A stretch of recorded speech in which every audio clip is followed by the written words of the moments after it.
Sir, come on up. You're going to stand right here and be sworn in. Please spell your name. Please raise your right hand. You solemnly swear that the testimony you're about to give will be the truth, the whole truth, and nothing but the truth, so help you God. Yes. All right, you're going to walk around the court reporter here. Have a seat to my left.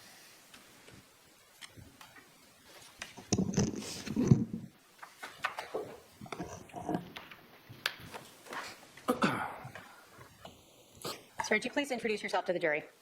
My name is Adam Cox. How old are you, Adam? I just turned 56. And what do you currently do for a living or for life? I'm a pro pickleball player and instructor. Where are you living now? Just what state? I live in Arizona. Back in July of 2019, where were you living? Wichita, Kansas. Okay. Prior to your pickleball career, did you have a different career? I did. What was that? I was a radio morning show host.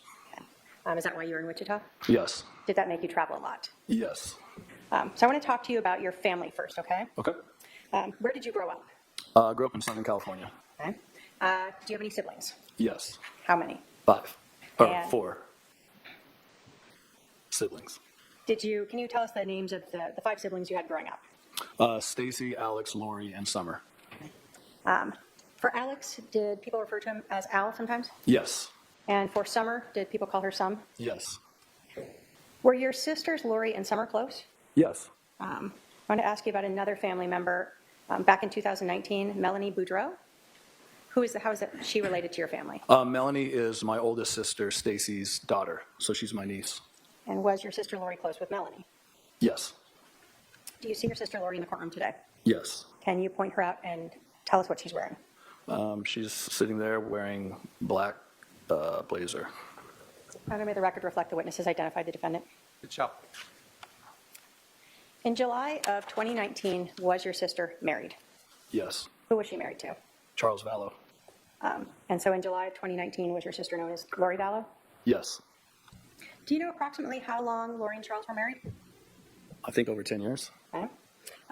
Do you know if your sister, since the passing of Charles, married Chad Daybell? Yes. Did your sister Lori, have any children from prior marriages before she and Charles got together? Yes. And who were those? Colby and Tylee. Okay. And were they from the same marriage? No. By July of 2019, was Colby an adult? Yes. Do you have a son, Zach? Yes. Did your son, Zach, ever live with Lori and Charles for a bit? Yes. Did he move in there after Colby moved out? Yes. In July of 2019, was Lori's other daughter, Tylee, still under the age of 18? Yes.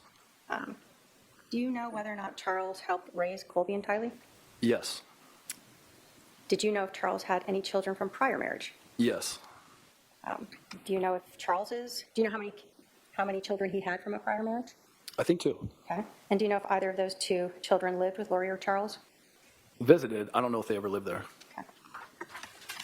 Did Lori and Charles have any kids together?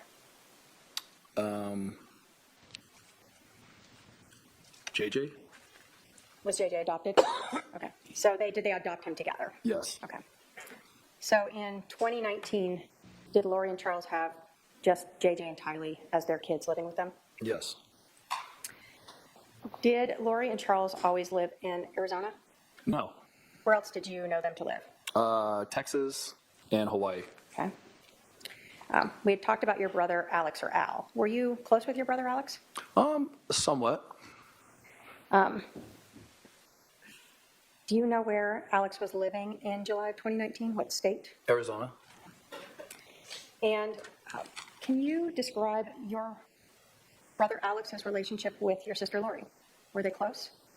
I mean, I don't know if close is the word I would use growing up, but Describe just for us.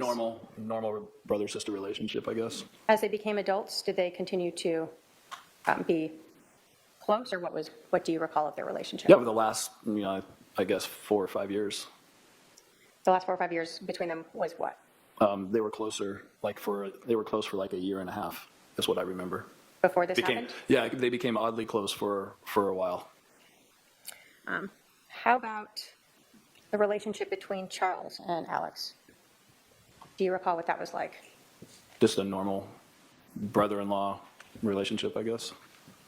Did you ever know them to do things just the two of them? No, I don't have any knowledge of that. Okay. Did your family sort of do a lot of big family events where everyone might be together? Yes, yeah, Birthday meals, holidays? yes, Adam, did you grow up a member of the Church of Jesus Christ of Latter-day Saints? yes, And are you still a member of that? yes, At some point, was your brother Alex excommunicated? yes. Do you recall when that was? I think he was excommunicated twice. So I'm not sure the dates or when that happened, but when he was an adult. In 2019, was he still excommunicated to your knowledge? Yes. What does that mean to be excommunicated? It means that you do certain things to where the church it takes away your membership from the church. Are you able to go to temple if you're excommunicated? No. Is that important? Going to the church in our faith is important, yes. Let's talk about your relationship with Charles Vallow. Did you and Charles ever text? Yes, Did you and Charles ever talk on the phone? yes, When Lori and Charles were married, were you aware that Charles would pay for things for the family, like cell phones yeah. I heard that there's people in our family that they're on his business cell plan. or car insurance? Don't know about car insurance, but You knew about the cell phones. yeah, Did you know what Charles did for a living? yes. What was it? He sold insurance. Okay. Did you know what kind of insurance? No, he explained it one time, but he was doing something with school teachers or helping them with their situation. Okay. Did you know whether or not Charles traveled a lot for work? Yes, Was he traveling to other states? yes, And was that sort of throughout his marriage with Lori? yes, Okay. Were you aware of whether or not your sister, Lori, worked prior to marrying Charles? yes. Do you know what kind of work she did? She was a hairstylist. Okay. After she married Charles, did she continue to work outside the home? At a hair salon? Yeah. No, not that I know of. Was it your understanding Charles worked so she could take care of the children? Yeah, for the most part, yeah. So you were unaware of her doing any sort of outside work like she had done prior to being married to him? Yeah, I don't know any of that. At some point, did you learn or become aware of the fact that Lori and Charles were having some marital problems? Yes, Just yes or no, did you ever talk to Charles about why he and Lori were having marital problems? yes, You yourself personally, were you aware of Lori having any beliefs that were outside of what is accepted by the LDS religion? yes.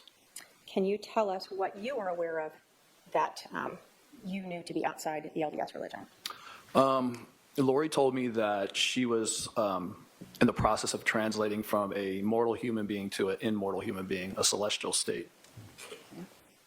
That's something that the LDS religion supports? I haven't heard of it that it's happened here on Earth yet.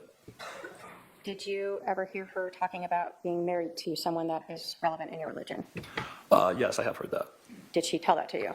I don't know. I can't recall her telling me that, but I remember other people telling me that. Okay. Was there anything else that you recall her telling you that she believed that seemed outside the LDS religion? Yes. There was a time where she told me that she had more priesthood authority than the priesthood. And why? Can you explain for us what that means, why that was significant to you? In our religion, the men hold the priesthood, and she said that she's in a state where she's above that. Okay. I didn't quite understand it, but very strange. Did you confront her about these beliefs? Confront her? No. Did you discuss with her about these beliefs? I just let her say what she wanted to say. Was there ever a conversation where, when she was telling you these things, where she asked if you thought she was crazy? Yes. And how did you respond to that? I said, I don't know if you're crazy, but what you're telling me is not true. It's not real. After you said that, what happened to your relationship with Lori? She stopped talking to me. Okay. Were you ever aware of Lori believing that people could be dark or possessed by evil spirits? I later have learned that, yes. Did you ever try to tell your family about the beliefs that Lori had expressed to you? Yes. What was your family's reaction? One of the reaction was, she's in a delusion, let her do whatever she's doing and she'll come out of it at some point. How did this impact your relationship with your family when you're bringing up these concerns about Lori? They basically cut me off. So you bringing up your concerns about Lori's beliefs being at odds with the LDS religion sort of terminated your good relationship with your family? Yes. At the end of June of 2019, do you recall Charles sending you some emails that were purportedly written by him asking Chad Daybell to come out to Arizona and write a book for him? Yes. And did you, without going into it, did you review that email? Yes. Did you know Charles, what he had done in his life prior to selling insurance?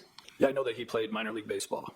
And in this email was the person pretending to be Charles asking about writing a book about his career? Yes. Was that something you knew Charles was not interested in? No, he's not, or wasn't. After you saw those emails that Charles had forwarded to you, where someone was reaching out to Chad, were they inviting Chad out to Arizona?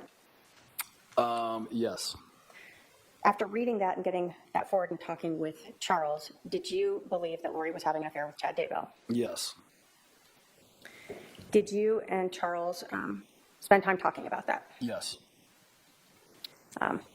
Was he kind of, I guess, in a tailspin? I'm not sure the best words to say from learning that. Yeah, he seemed a little desperate.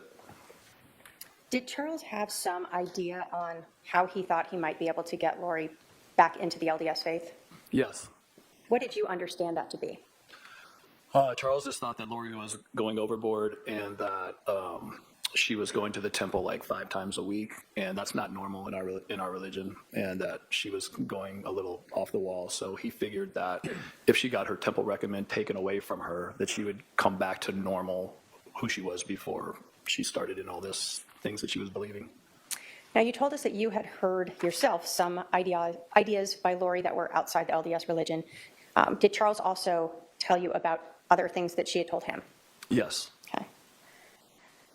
And so, did you talk with Charles about something that we'll term an intervention? Yes. What did you mean by an intervention? Intervention means Charles he's kind of desperate because nobody in our family would talk to him. I'm sure that, Lori had told people in our family not to talk to him. So he thought that, having an intervention would be getting in front of her, recording her, giving it to the stake president, or having the stake president hear what she was talking about and hear the crazy things that she was saying.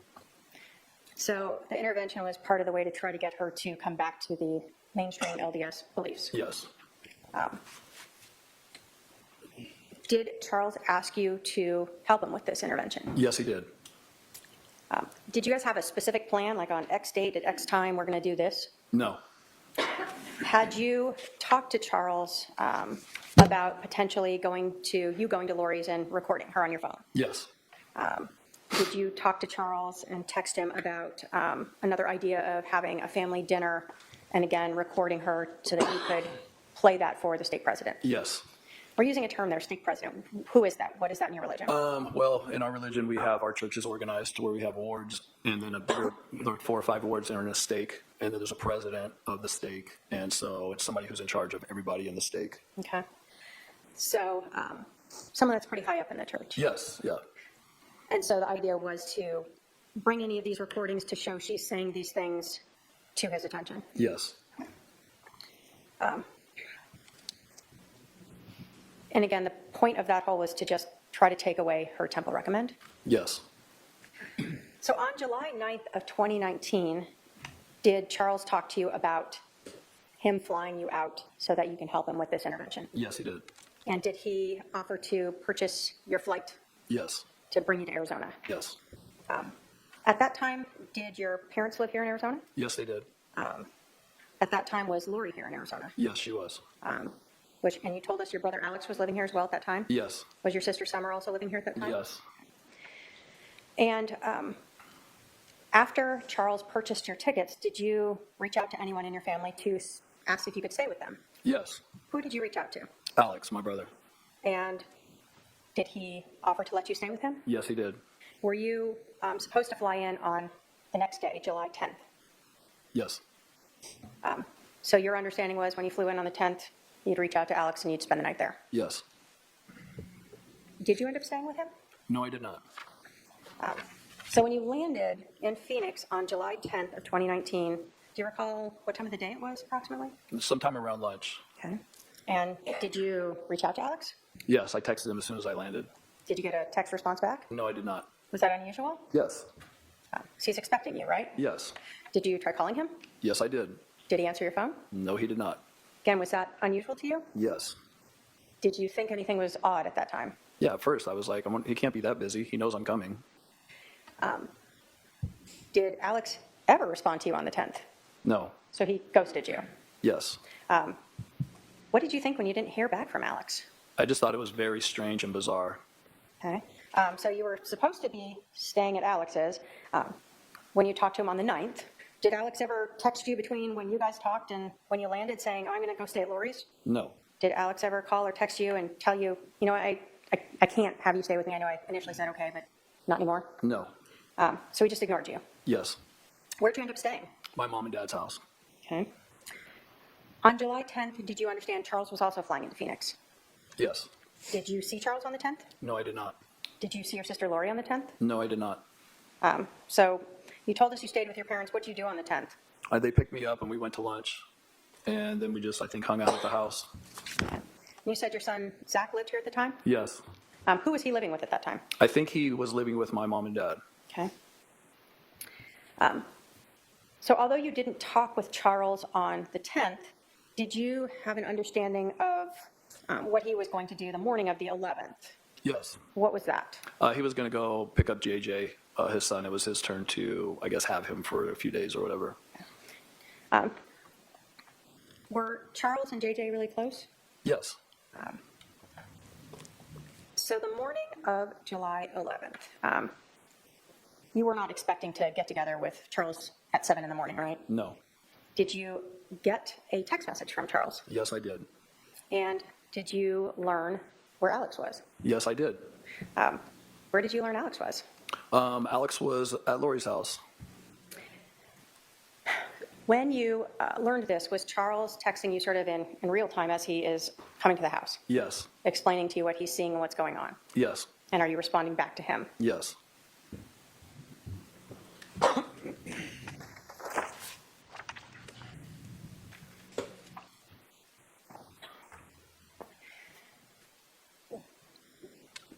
So you're at your mom and dad's house when you start getting these text messages from Charles? Yes. When you learned that Alex was at your sister's, what were you thinking? I just thought something weird is happening because he never answered my text the whole day I was there, never returned a call. And then all of a sudden he said he's at Lori's house. And I didn't even know what to think at that point. I thought something was off. So immediately you knew something was off. Yeah. From the prior day where Alex ghosted you to now he's at your sister's that morning when Charles was going over to pick up JJ. Yes.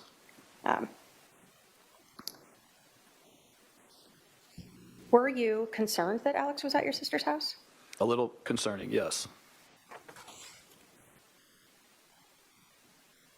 Have you seen text messages that you and your brother-in-law Charles had sort of making the flight reservations and leading up to the morning of the 11th? Yes. And were those all messages that you two had as you're trying to figure out how to have this intervention? Yes. And then ultimately, what you are seeing and saying that morning at 7:30 in the morning? Yes.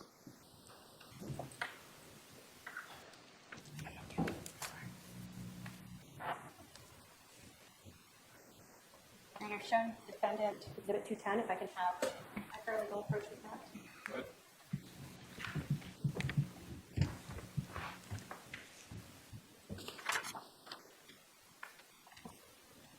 And if you can take a look at those and let me know if you recognize those as text messages that you had with Charles, sort of the 9th, 10th, and 11th, as you are interacting leading up to that morning and including the morning of the 11th.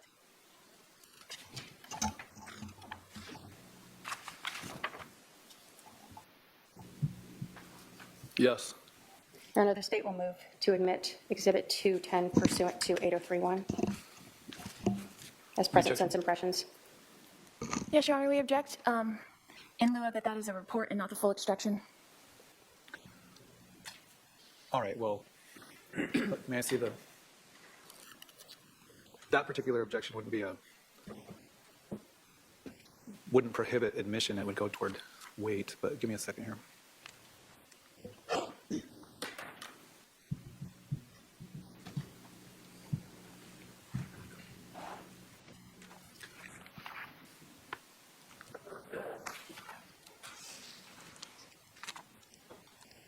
All right. I'll admit 210. And if I may publish it then, Your Honor. If I could have the album, thank you.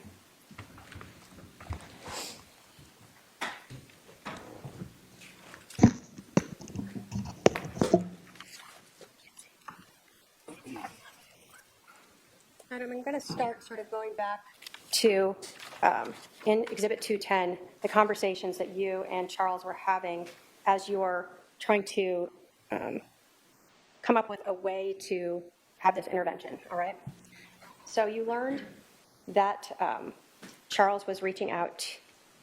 Well, let me ask you this. You had learned from Charles about this fictitious email, correct? Yes. Did you learn that Charles had reached out to Lori about it? One more time? Did you learn that Charles had reached out to Lori about this email? Yes. Did you learn that he had reached out to Chad Daybell's wife about it? I think I remember that. These are text messages. Were you also receiving emails from Charles? Yes. Does this sort of array of messages start to involve where you and Charles are talking about having you come out to Arizona to help with this intervention? Yes. And so do we see on the 9th you letting him know that you could fly out tomorrow and come home Saturday or Sunday? Yes. Do we see, as you continued on, he tells you that he could fly you in on Southwest, and he's telling you he's just right now landing in LA, right? Yes. And you knew he traveled a lot for work. Yes.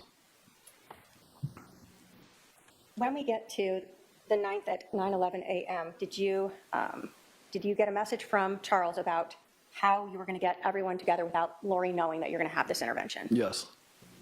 And is that one of the ideas where you indicated that I'll go see Lori at her house and have a talk with her and keep your phone on record? Yes. So that was sort of one idea of a potential way to show the stake president that she was having these ideas outside the LDS faith? Yes. Does Charles kind of tell you he's not sure that that's really going to work? Yeah. He says, I think she'll leave, but it's worth a try. Yeah. Did you then suggest also have a family dinner with everyone and then say, always leave my phone on to record what I say and what everyone else says? Yes. And then you go on to say that's to have proof for Holmes. Who's Holmes? President Holmes. He was our stake president, or their stake president. You were in Wichita, but he was the stake president here. I lived here before, and he was in my ward, so I know him. So when you're talking about the stake president, Holmes is who it actually is? Yes. Okay.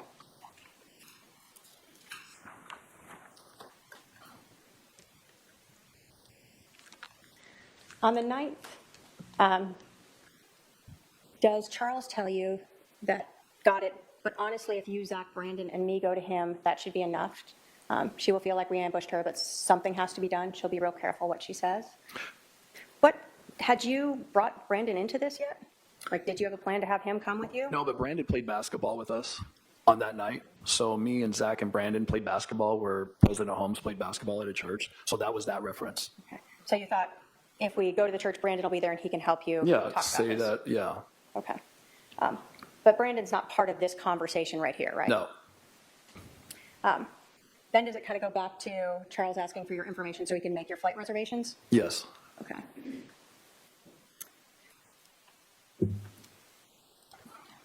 Then at 1:13 p.m., does Charles let you know that your flights are booked and that he emailed that to you? Mm-hmm. And then does he go on to say, I'm really uneasy about how she will respond, not only to you, but to me and Zach and Brandon, right? Yes. In talking with Charles in this intervention, was there a constant concern of how she would respond to trying to take away her temple recommend? Yes. Was some of that based upon your understanding of the things she had said to Charles in the past? That and others. Apparently, Lori was flighty. When Charles tried to serve her divorce papers, she disappeared and nobody knew where she was. So in Charles's mind, that she could be flighty and just take off again, where nobody would know where she is. So there was some definite reference to that as well. Okay. Then it goes on to say, I'll pick up JJ and take him to school. So you knew what he was doing that next morning, right? Yes. And you said she'll be there, right? Yes. Friday the same. So you knew his idea was he was going to be with his son in the mornings, Thursday and Friday? Yes. And then you said she'll be highly suspicious about recording. If you can bring a second device and put your phone on the counter or turn it off, it might help. Is that sort of the same idea that he was unsure that she would trust you showing up there and trying to ask her about those things? Yes, this was all just it seemed like Charles was just desperate, and he wanted to do anything he could to this last ditch effort to try to shake Lori loose of whatever she was under, some spell that he said. So, that's basically what happened. And then does he go on again to talk about that he really thinks the only thing that's going to break her out of this is going to Holmes? Yeah. Yes. And that she's hurting too many families and that he's upset his is gone. Yes. Does he say that he still loves her? Yes. And does he think that she's basically potentially gone forever? Yes. And then we see that he corrected slots to Lori, right? Yes. So, typo. Yes. Lots of typos. On July 10th at 3:34, do you get a text from Charles asking if you're in Phoenix? Yes. And do you respond, yes, you're going to Summers, and that you'll call him? Yes. And then does Charles let you know he's got a meeting, but he'll try to call you before he goes to see Lo? Who is Lo? Lo is Lori. So people would call her Lo or Lolo? Mm-hmm. Yes.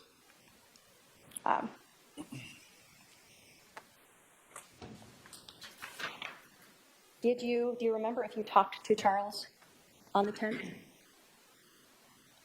On the 10th? What day was that? The day before. So when you flew in, did you ever talk to Charles? No, I don't remember talking to him then. So even though you guys had attempted to call, you don't recall if you ever spoke with him that evening or afternoon? Right. So at this point, you'd said you went to Summers in the text messages, and then later you stayed at your parents for the night. Yes. And then you knew that Charles would be going to pick up his son the next morning. Did you assume that you and Charles would meet up or talk sometimes later that day? I figured so. Okay, but you had no scheduled timeline. Nothing for that. planned. Okay. So next in Exhibit 210, we see text messages from July 11th of 2019 at 7:35 a.m., where Charles texted you, Al is here. And then just a couple of seconds later, he said, at Lori's. Was this shocking to you? Yes. And what did you respond back?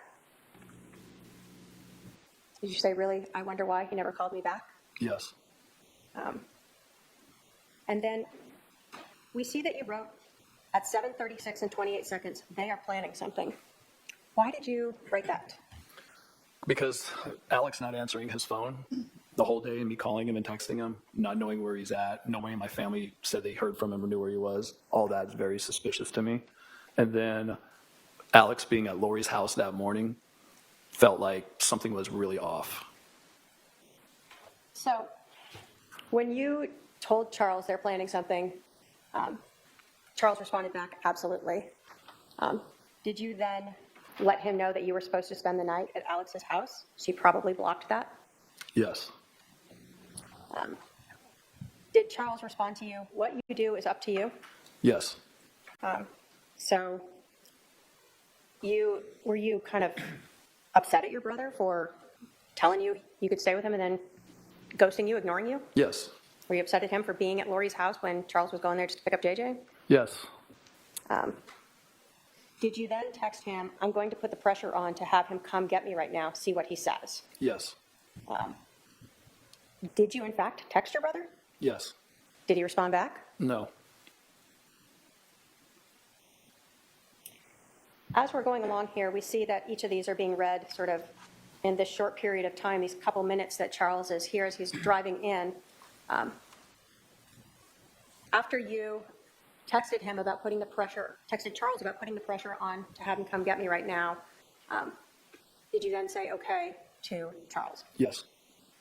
And then we see again that at 7:49:34 a.m., you texted Charles, "Me and Zach are going to the stake center tonight at 8 to play basketball. Holmes is always there, either playing ball or interviewing people. I will try to catch him and have a conversation with my old friend." Yes. What was that about? That was just part of the plan that Charles initially came up with to somehow get in front of the stake president. That night, he's the stake president. He interviews people for Temple Recommends and also plays basketball afterwards. So that was just a thought of maybe this could be something that we could do to help with that situation. Okay. Now, up until 7:37 and 7, you had been interacting with Charles, right? You would respond and you were getting some text messages back from him. Yes. We see after 7:37 where he texts you, "What you do is up to you," that he didn't respond back to any of your other comments, right? Right. So when you sent him at 7:37 and 29 seconds that you're going to put the pressure on him, you meant Al, Yes, Alex. to come get you, Charles didn't respond to that? No. And in fact, it shows that that message was read at 12:13 p.m.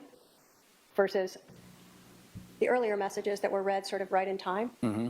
Is that yes? Yes. And when you told Charles that you and Zach were going to go to the stake center to play basketball and see if you could find Holmes, did you get a response from Charles? No. And again, we see that that was read at 12:13, correct? Yes.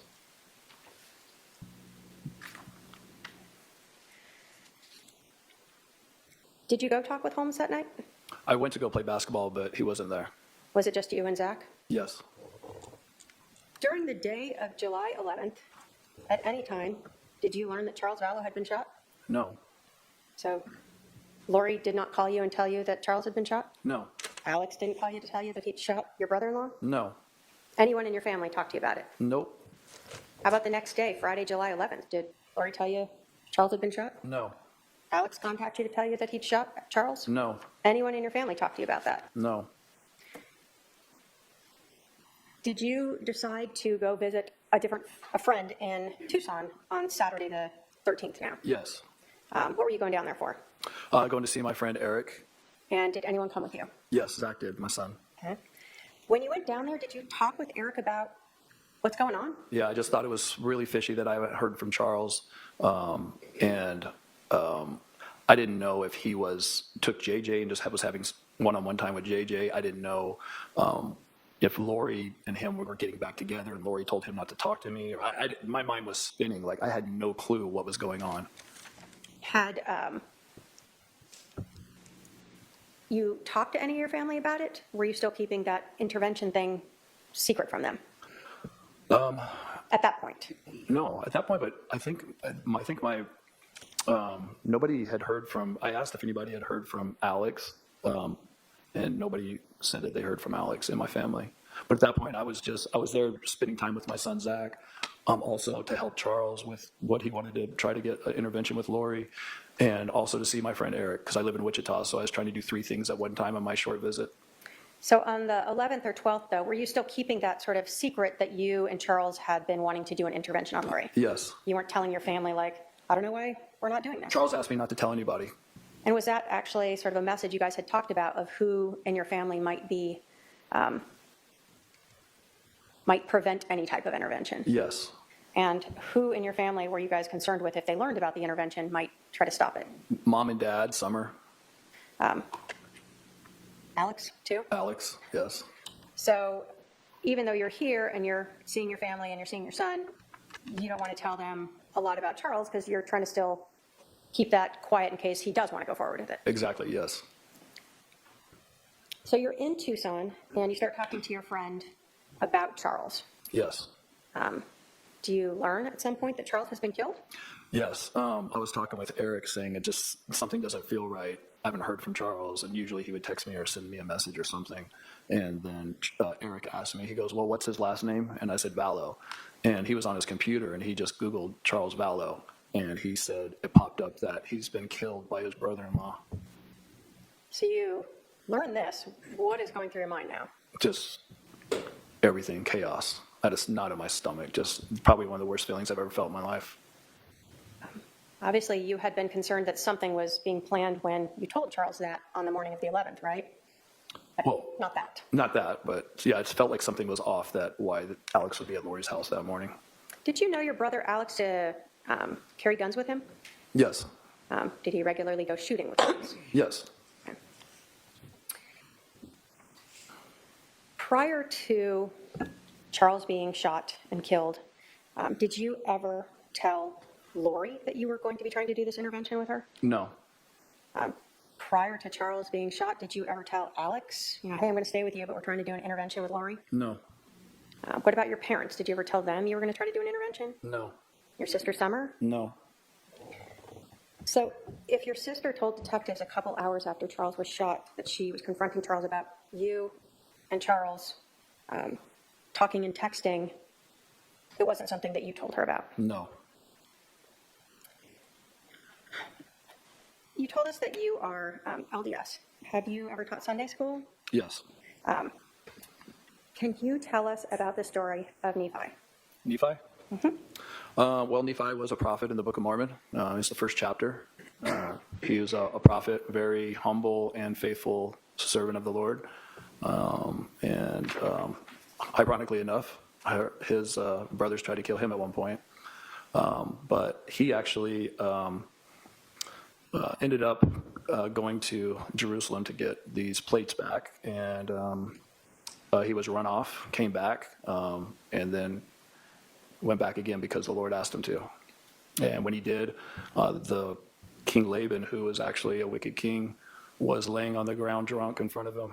And Nephi was told to kill Laban. Who was he told by?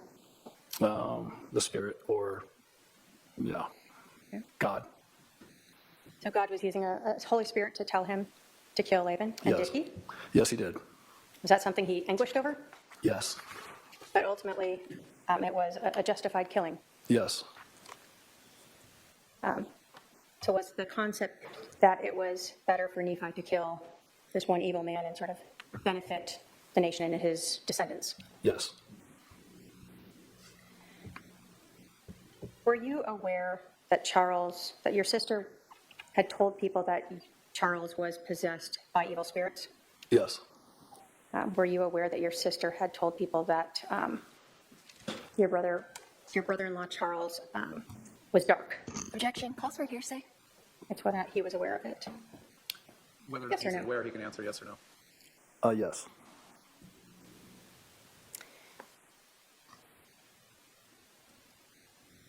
When you and Charles were talking about this intervention, were you trying to help your sister come back to mainstream LDS beliefs? Yes. So it wasn't just Charles, but also her. Yes. You told us that your friend had Googled and learned that Charles was killed. Did you know at that time it was by your brother Alex? That's what the article said. So yes, he told me that. What did you do after you learned that?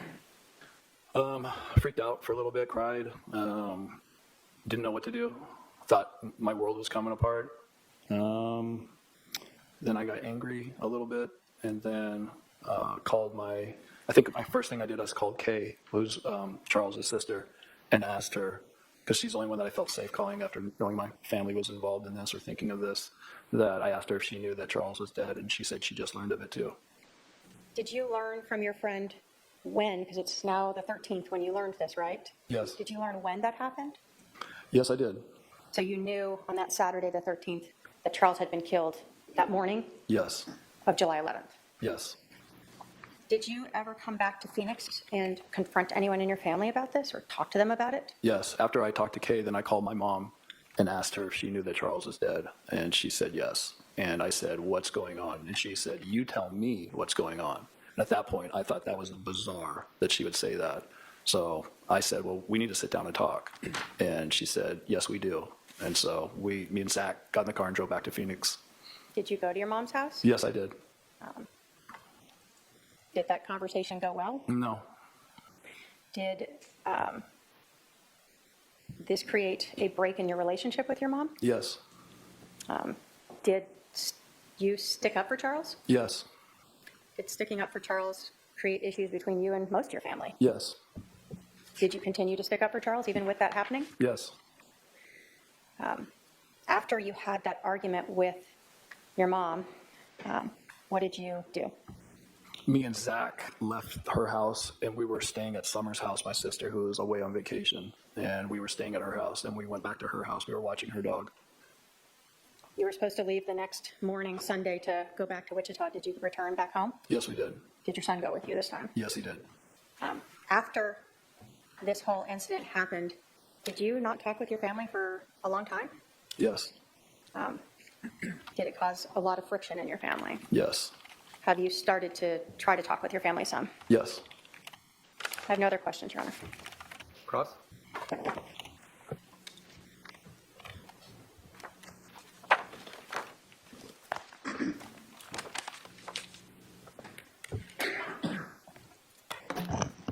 Mr. Cox, how long has it been since we've seen each other in person? Don't know. When was the last time you saw me? I don't recall. So, has it been a year, 2 years, 3 years, 5 years, 6 years, 7 years, 8 years? Something? Okay, so you have no idea. Nope. You have no idea when the last time you saw me in person. I don't know the year or how many years it's been. Okay, so did you see me at Colby's wedding in January 2018? No, I was not there. You didn't come to Colby's wedding. No, I did not. So did you see me sometime that year at my house Possibly. where Colby got married? That house. I did see you at that house, yes. At least one time. Yes. So possibly in 2018. Yes. And when was the last time we had any communications? The last time I remember our communications was you and I were speaking in the kitchen when the family was over. Okay, so you think that was that time in 2018? I think so. Okay. And were we eating my green chili chicken enchiladas? Do not remember that. You do not remember that? Nope. Is that what I made every time we had a family get together, which was like 10 times a year? I don't remember that. Okay. And when was the last time that we had a phone call or text message? I have no idea. Could it possibly be around that exact same time? Possibly. Okay. So that's possibly in early 2018? Yes. Okay.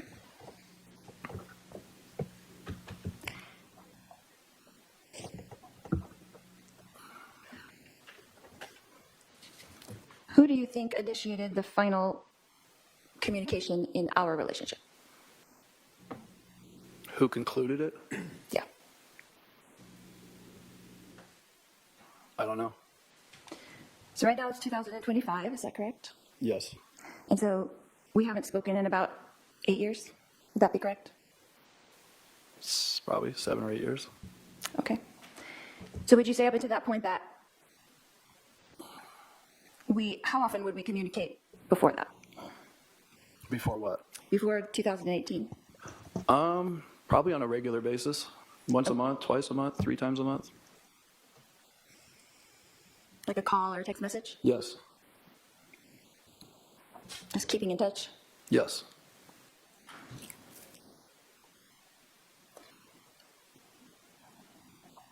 You know of us living in Hawaii and you were living in Kansas at the time? Yes. And in your career, you lived in lots of different places, is that correct? Yes. Austin, Yes. Dallas, Yes. New York, Yes. Wichita, Yes. Sacramento. Yes. Did you miss anything? Others? And I was in Texas, Yes. Arizona, Yes. Hawaii. Yes. So would you say that we were not physically close during the past 20 years? Yes, I would say that. So our communication would be solely family get-togethers, occasional text messages. Is that correct? And phone calls, yes. Okay. So, Mr. Cox, did you see or hear or personally witness me conspire with my brother Alex Cox to murder my husband Charles Vallow? Repeat that again? Okay. Did you see with your eyes or hear with your ears or personally witness me conspire with my brother Alex Cox to murder my husband Charles Vallow? No. Thank you. No more questions. Redirect?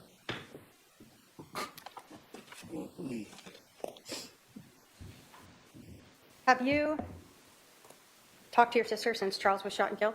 No. So, since that happened, you cut off all communications with her? Yes. Prior to that, you were being asked about 2018 being at Lori and Charles's house.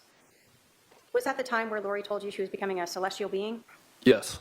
And the time where she was telling you other ideas that were not in line with the LDS faith? Yes. After you had heard those statements by your sister, you told us that she had asked you if you thought she was crazy, right? Yes. And you had responded back how? I don't know if you're crazy, but what you're telling me is not true. After you told her that her beliefs were not true, did that sort of end your talking with her? Yes. You were asked if you personally saw, heard your sister Lori conspire to kill Charles. Were you there that morning? No. Were you the person who was supposed to, though, be with Alex on the 10th into the morning of the 11th? You spent the night with him? If I would have spent the night with him, yes. So that stood out to you because you had made plans with your brother, right? Yes. And instead, you learned he was at Lori's house. Yes. You told us that you thought it was odd that your brother would be over at your sister's house at 7:30 in the morning. Yes. And you were aware that your brother had guns. Yes. Charles was going there to pick up JJ, right? Yes. And so, did it seem odd to you that your brother would bring a gun that was loaded with extra magazines that was not safe to your sister's house where JJ was? Objection, out of scope. This is not Goes just to the a conspiracy. redirect. This is not just a redirect. Hey, I didn't ask for argument. Okay. The objection's overruled. What's the question? Sure.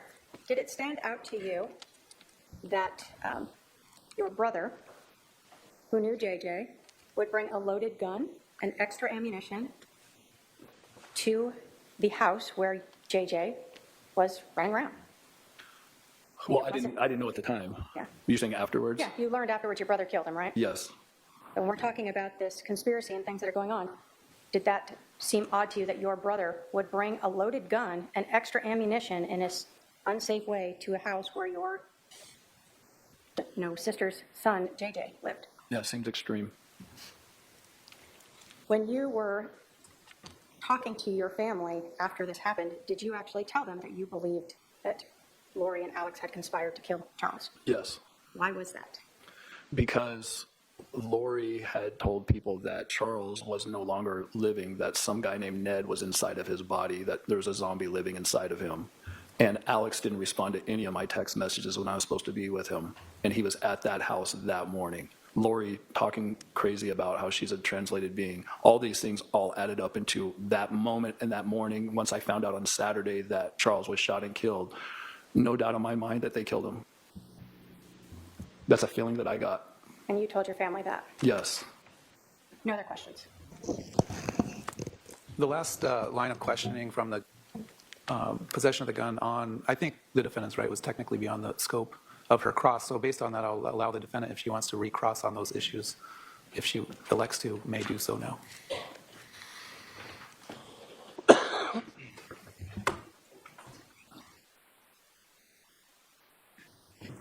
No questions, Your Honor. All right, are there any questions from any member of the jury? Not seeing any, sir, you can step down. You can step down. Thanks. State can call its next witness. Thank you. I may go get her. Go ahead.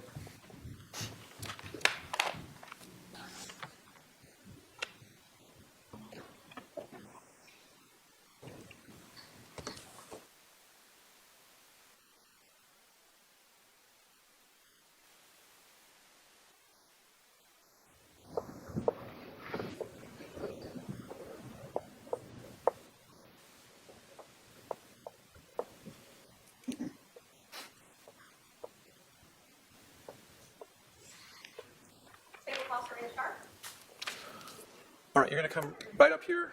My clerk will swear you in. You just stand right here.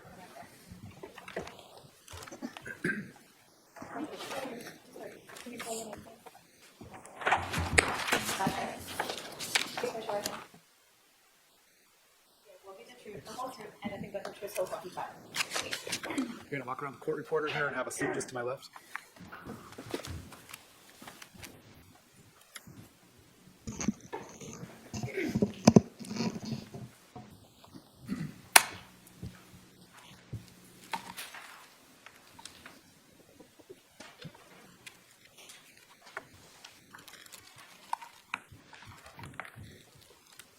Thank you. Would you please introduce yourself to the jury? My name is Serena Sharp. I'm going to have you pull in a little or move the mic down a little closer to you so we can hear you. Thank you. How old are you, Serena? How old am I? 51. And where are you living currently? What state, what city? Arizona, Queen Creek. And where did you live back in 2019, 2018? Connecticut. Okay. When did you move to Arizona? It was right before COVID, so 2019. Do you recall? I know we don't have a lot of weather here, but summer, winter, fall. Definitely summer. It was hot. I think it was end of July, August, but we closed on our house September. Are you a member of the Church of Jesus Christ of Latter-day Saints? Yes. Were you raised in this church? Yes. Do you consider yourself a spiritual person? Yes. I want to talk to you about a group, Preparing the People. Have you ever attended any of their events? Yes. Two. Can you tell us what those are? They were conferences that helped people prepare physically and spiritually for emergency preparedness and the second coming of the Lord. And you said you attended a couple of those conferences? Yes. Are they located sort of around the country? Yes. Did you ever attend one of those conferences here in Arizona? I did. Do you recall when that was? It was November of 2018. When you decided to come to this conference in November of 2018, did you know anyone here? Two people, one just from over the phone conversations, Melanie Gibb and Jason Mao. So did you have any place to stay when you came here? What was your thoughts as you're coming in for this conference? Both of them invited me to stay at their homes. And what was your plan? Who did you think you were going to stay with? I thought I was going to stay with Melanie Gibb because she offered to pick me up at the airport as well, so that I didn't need to rent a car. Did you know Arizona well? Not at all, no. So were you picked up by Melanie Gibb? Yes, And did you stay at her house? no. Where did you stay? After she picked me up, she said that instead of her house, because her whole family was home and it was busy and chaotic, we were going to stay at her friend's house, whose family was gone for the weekend and had a bunch of people for the conference staying there. Okay. Who was that? That was Lori. Did you know her last name? Or did you learn it? I learned it when I got there. I had never heard or had met her before. And what was her last name? Vallow? So you told us you didn't know Lori Vallow prior to just coming to stay at her house. No. Do you see her in the courtroom today? Yes. Can you point her out and tell us what she's wearing?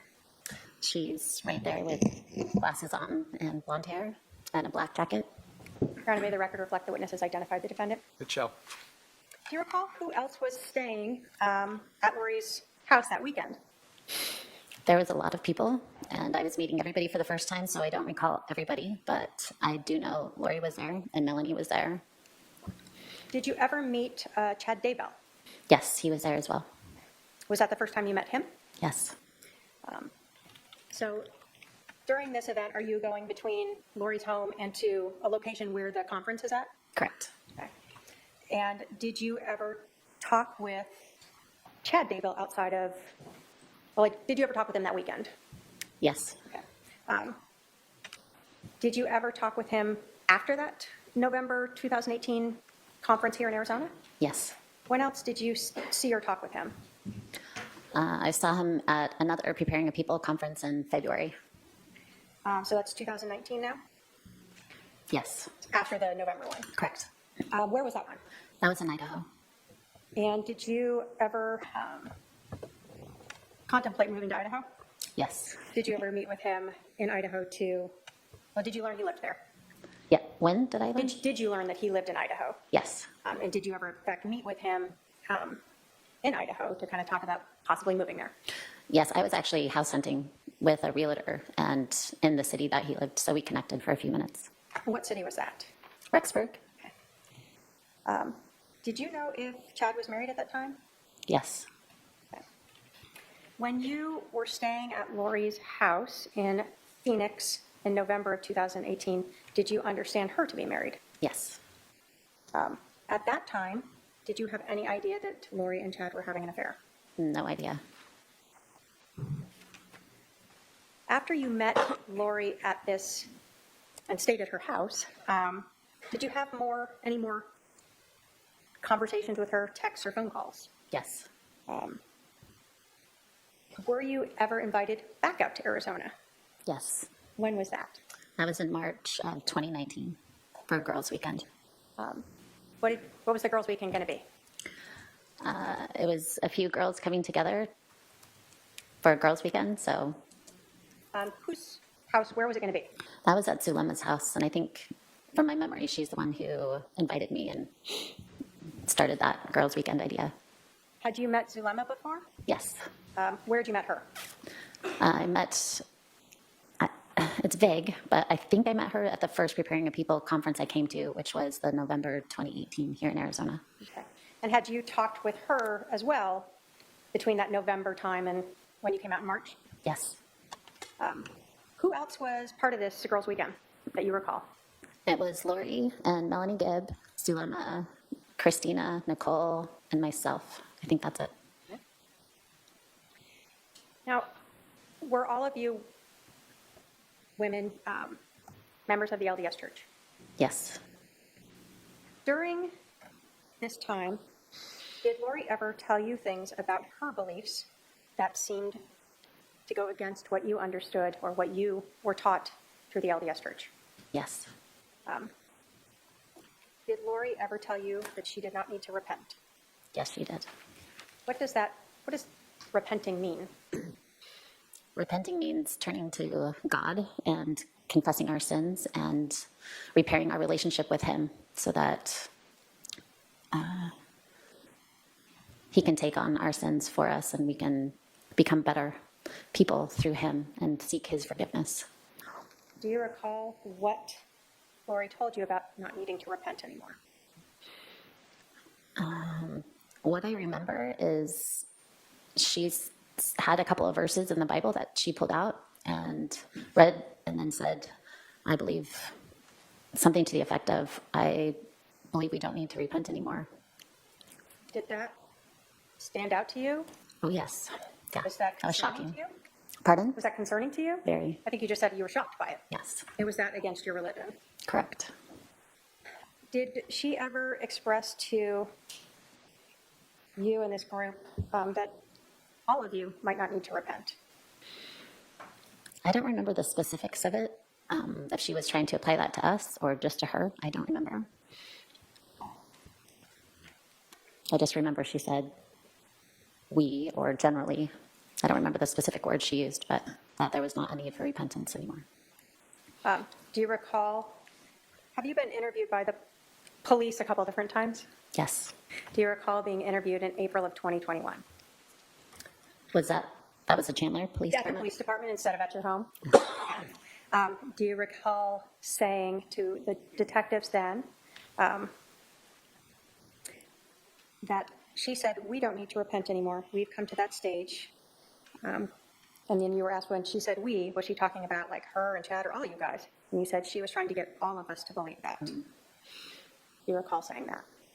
I don't recall saying that, but if that's in the transcripts, that was much closer to the time when it was said. It's been a few years. I don't remember exactly what was said anymore.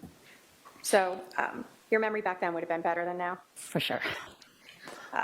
So if you had told the police back then that she was trying to, in fact, tell everyone that you could follow along with this belief of not repenting, you would have been truthful to the police back then. Of course, yes. Do you recall Lori ever talking to you about people having dark and light levels assigned to them? Yes, I do. And do you recall Lori ever talking about not needing to repent because she was translated? I don't remember her using that specific word, but not sure. What do you recall her saying with regards to that?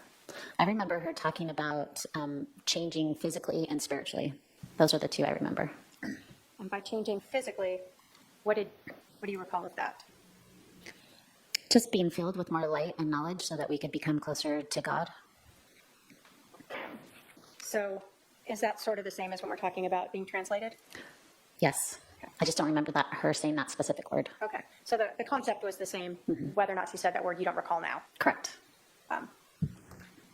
Did Lori ever talk to you, either that weekend or prior to that, about casting? Yes. Do you recall if Lori was the person who brought up casting? I believe she was, from my memory. Do you recall if she talked to you about casting on more than one occasion? Yes. Now, how many times do you recall that she had brought this up? I don't know how many times. It was more than once? Yes, it was more than once. Did she ever bring it up while you were talking or Zoom talking like we used to do in the pandemic? I never Zoom called with her. I don't. Phone call? Phone calls? Yes. So at least one phone call you recall that she brought up casting? But I remember one phone call.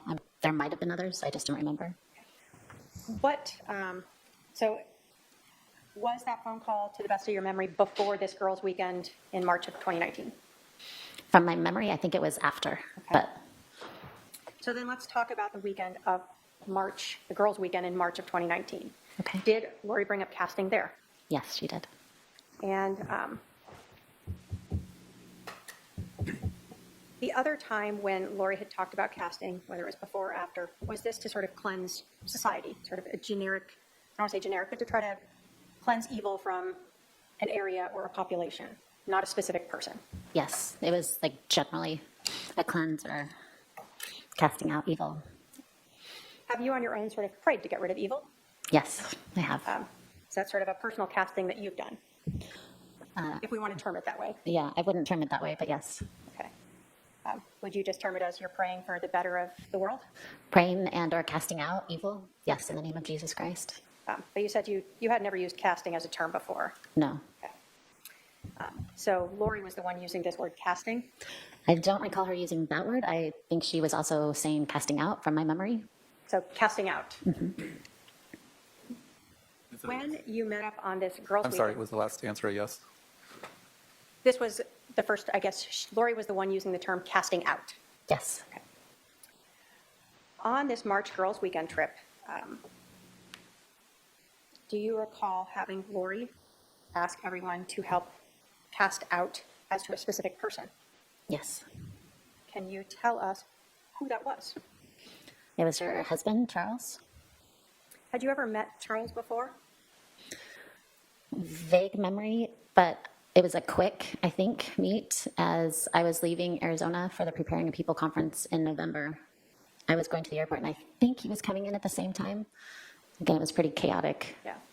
but I think that's when we met very briefly. So he was kind of coming home and you were leaving. Yes. Okay. Did this seem unusual to you to do this, to be asked to cast out as to a specific person? Yes, but not. Did you say unusual? Yeah, did it stand out to you, her asking you to cast out as to her husband? Yes, it stood out to me. During this weekend, did Lori talk to you about her husband, Charles Vallow, being possessed? Yes, she did.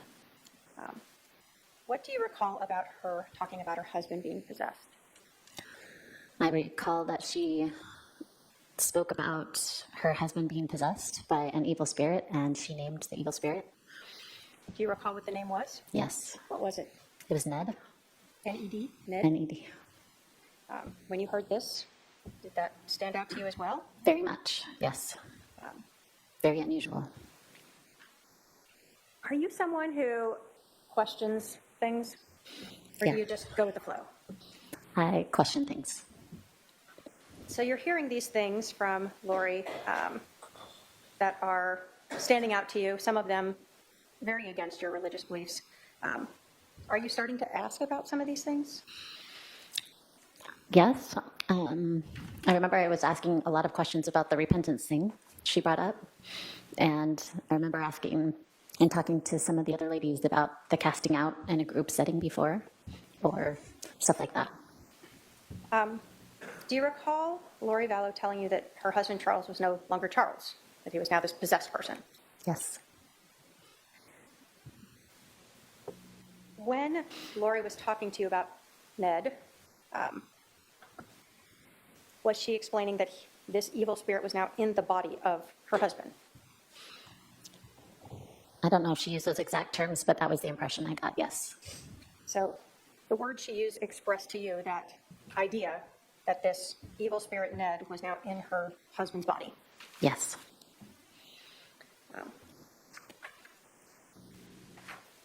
So did you ever hear Lori use the term zombie?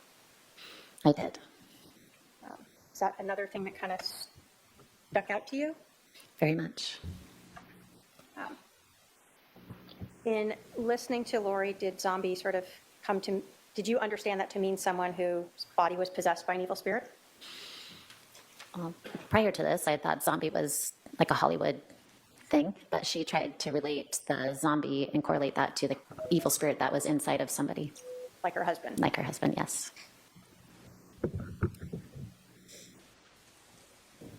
Did you ever start to question Lori about zombies and these evil spirits inhabiting her husband's body? Did you try to question her about that? I don't recall specifically.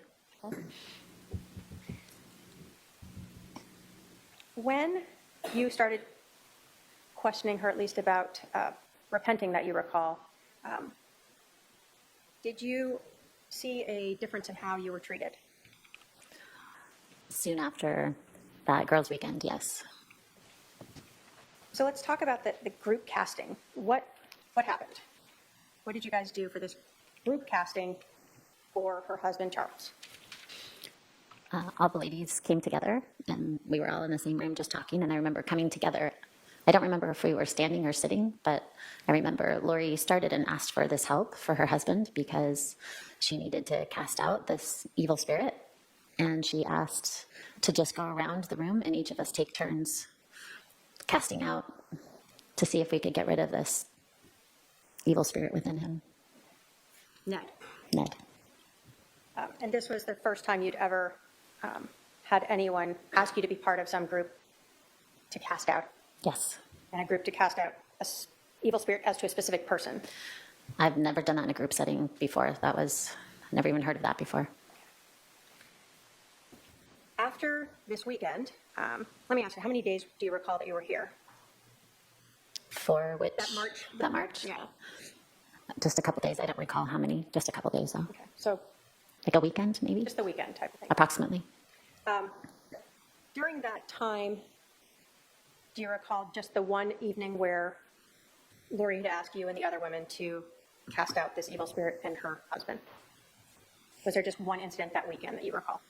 One incident. I'm sorry, I don't understand the For question. the March Girls Weekend, was there just the one time where Lori asked the group to cast out Ned from her husband? From my memory, yes, I think so. Had you heard on, though, more than one occasion, Lori saying that her husband was possessed? More than one occasion on that weekend, or like, Or either that weekend, or had you previously heard that? I don't recall previously hearing that.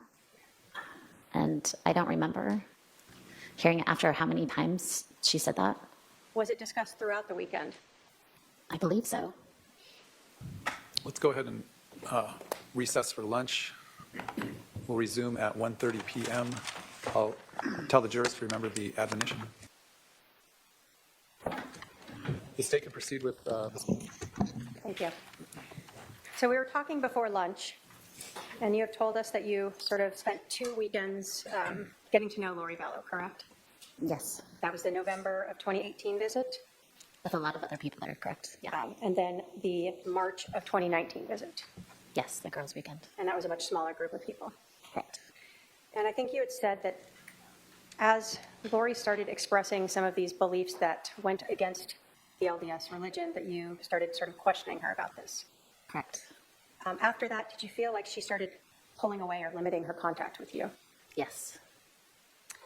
You told us that you had moved to Arizona in end of July or Augustish of 2019, correct? Yes.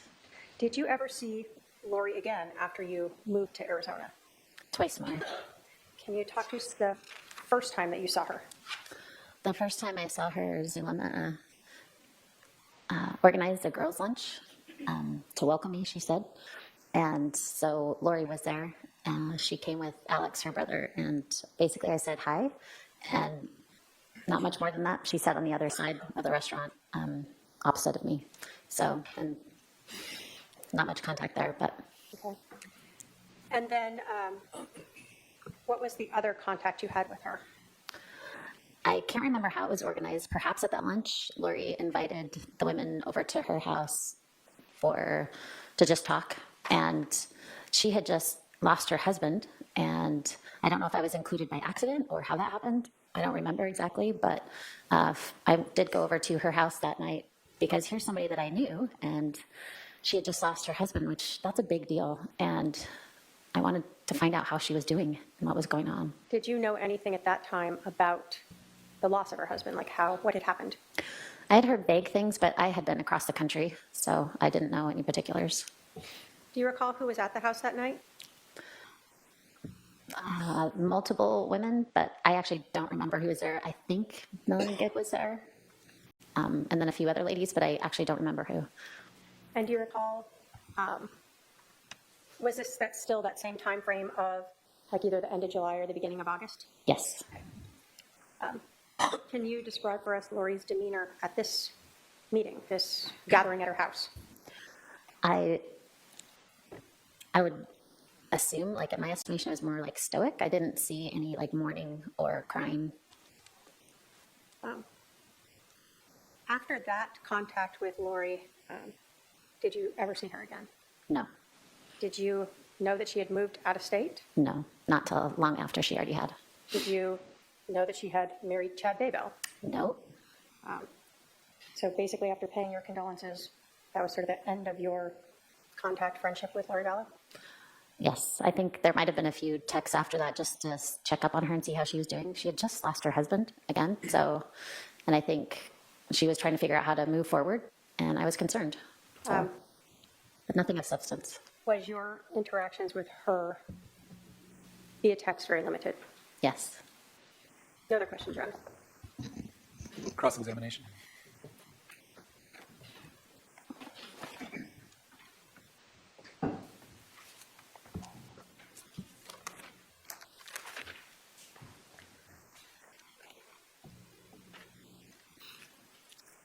Ms. Sharp, did you take an oath when you came into this courtroom today?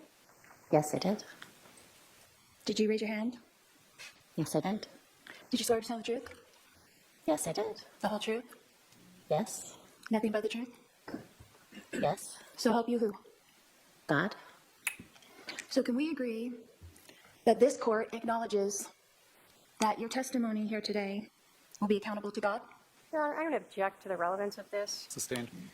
Your Honor, they brought up the religion. That's her response. It's sustained. Ask the next question. Do you believe that your testimony here will be accountable to God? Yes. Okay.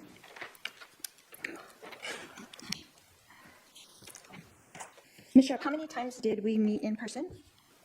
4. How many one-on-one conversations during those meetings do you think that we actually had? Just you and me. Nobody else around. Just you and me. Maybe 2. 2 conversations in our whole lives. Maybe Just me 3. and you. You said during those meetings. During the 4 times that we saw each other in person, how many times did you and I have a one-on-one conversation where other people were not in the conversation? Just me and you. I can remember 3. Okay? And how many times did we communicate on the phone? Do you want me to estimate? I don't remember how many times. Sure, just an estimate.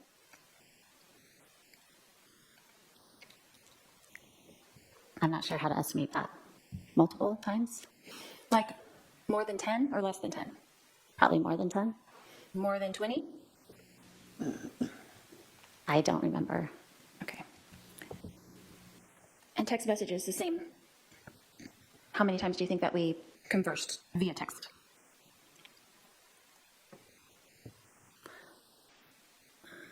I don't know. I'm not sure how to answer that again. Okay, so Multiple times. Okay. So would it be fair to say that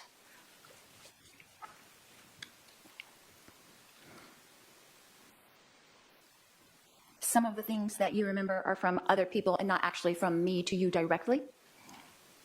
Perhaps. Okay. So in the instance when you said that I mentioned to you something about zombies, I would like to know what I said to you exactly verbatim about zombies. Well, I remember we talked about zombies in 2019 for the girls' weekend. You had mentioned zombies. I mentioned zombies at that weekend out of my mouth, and not someone else, but me. Object to argumentative. Overruled, you can ask, why don't you rephrase that question? Okay. So you're saying, under oath, that I said the word zombies at that meeting, or I'll go with that.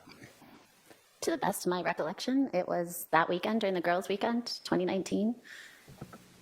And Again, that was 6 years ago, so like verbatim, I don't remember verbatim, but I think it was that weekend.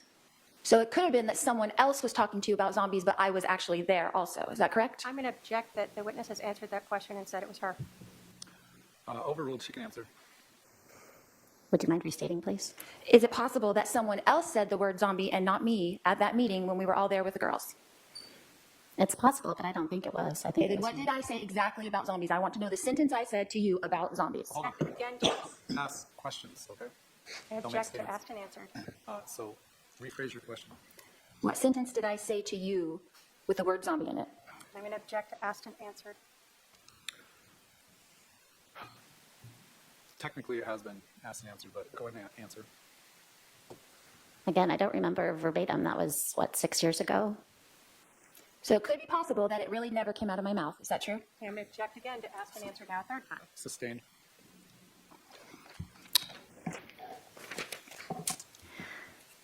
Ms. Sharp, who are the three Nephites in the Book of Mormon? The 3 Nephites? I'm sorry, I don't understand the question. In 3 Nephi 28, the three Nephites, do you know who they are? Off the top of my head, no. You do not know who they are. No, not off the top of my head. Okay. In the Bible, do you know of John the Revelator? Yes, Do you know of John the Revelator being translated? I don't remember that, but You don't remember that? What about in the Old Testament, Elijah? Was he translated? Your Honor, I'm going to object to relevance. What's the relevance? I've been accused of being out of the scope of the LDS religion when this is exactly in the scope of the LDS religion.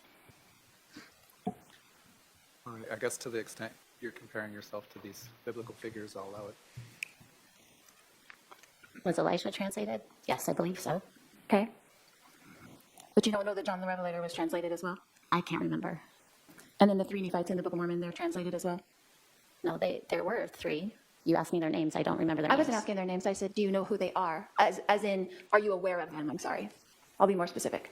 Are you aware of the three Nephites in the Book of Mormon? Yes, That they were translated? yes. So is it fair to say that that isn't uncommon in the Christian belief system, to believe in people being translated? I don't know if I'm qualified to answer that question for all of Christianity. Okay. Are you a Christian that believes in the Bible? Yes, Object, Your Honor, to relevance.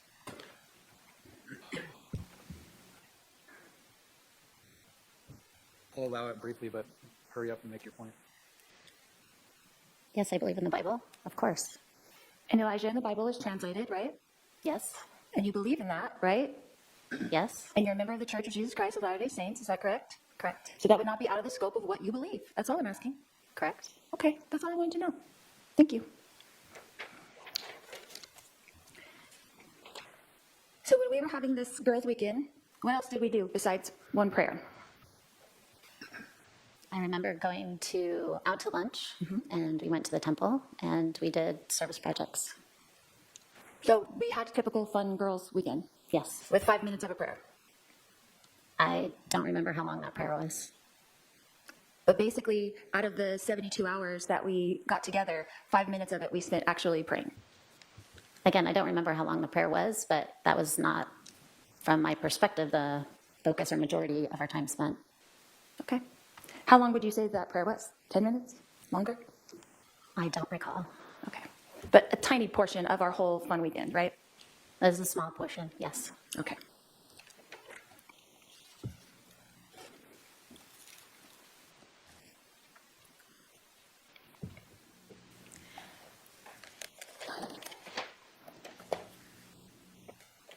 How many communications have you had over the past 5 years with Christina Atwood? Many. Like how many? Again, I'm not sure how to estimate that. Daily, weekly, monthly? Weekly for sure, sometimes daily. Okay. So would you say over the past 5 years that your relationship has grown with Christina? Yes.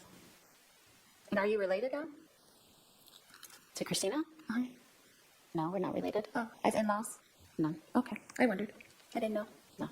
Your Honor, again, I'm going to ask that the defendant be told not to comment about the questions and testify. Yes, the jury should disregard that comment after the answer. Are you still in contact with Zulema Pastenes? No, I haven't had contact with her in a while. Are you in contact with Kay Woodcock? Who? I'm sorry? Kay Woodcock? I don't know who that is. Okay.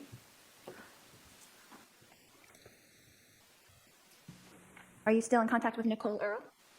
Yes. How often? Often. Again. Weekly or daily? Weekly, sometimes daily. Okay. What about Melanie Gibb? Are you still in contact with her? No. I run into her occasionally, but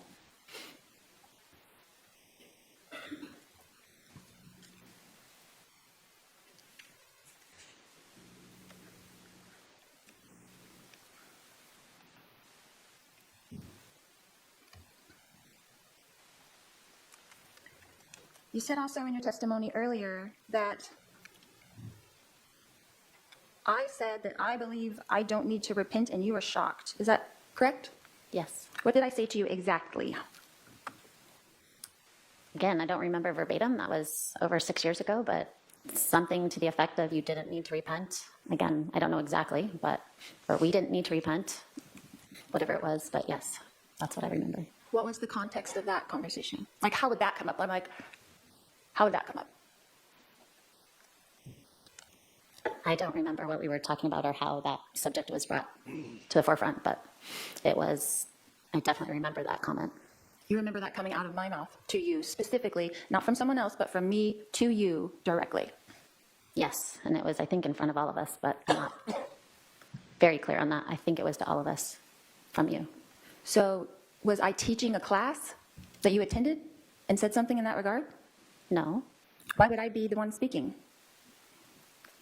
Sometimes we take turns when we speak. Speculation as to why the defendant would be speaking? I'll let the answer stand. She answered.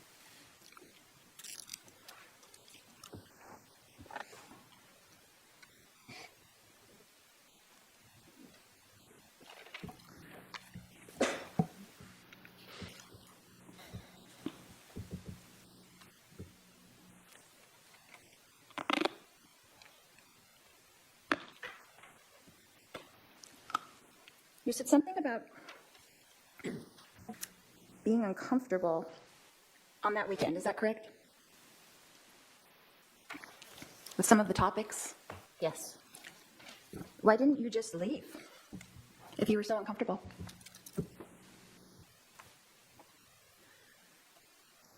I was uncomfortable with some of the topics, but I was still there with friends, and I'd flown across the country, so it was not easy to leave, and I didn't feel like I needed to leave at that point.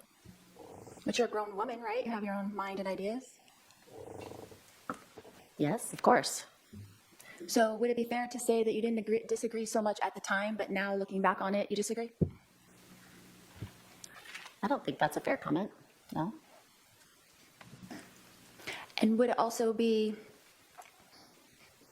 fair to say that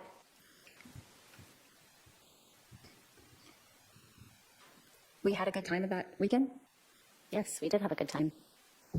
And that now you've changed your mind a little bit? I'm sorry, I don't understand the question. Change my mind about what?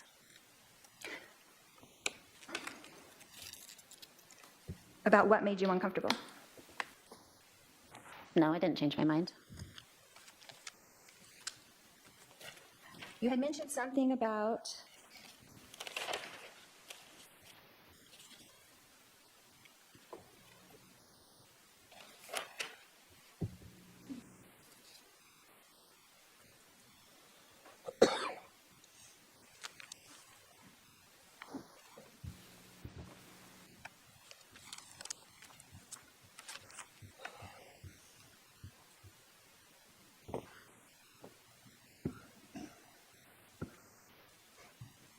You were interviewed by the police a couple of times. Is that correct?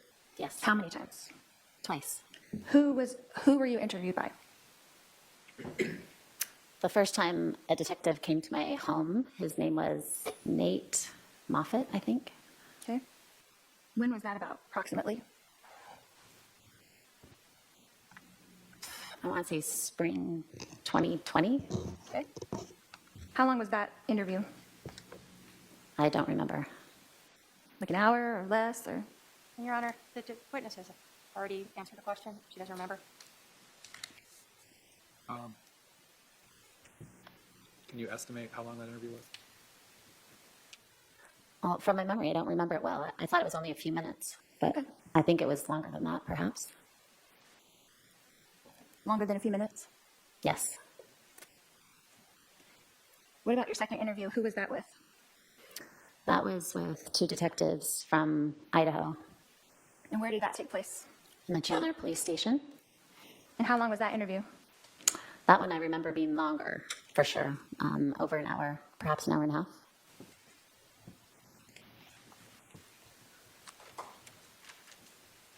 And what did you exactly have to contribute to the police for an hour and a half with someone that you have only met 3 times in person in your life? Objection, speculation, relevance. Sustained.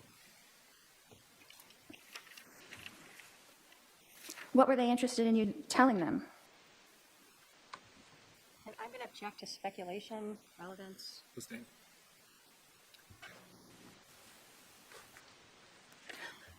What did you tell them about me in those interviews? Objection, overbroad. Well, Foundation. also calls for hearsay. Yeah. Sustained.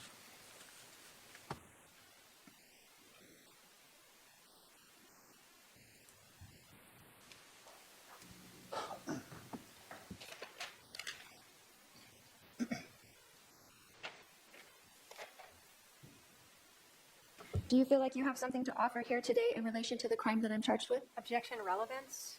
Goes to the final opinion.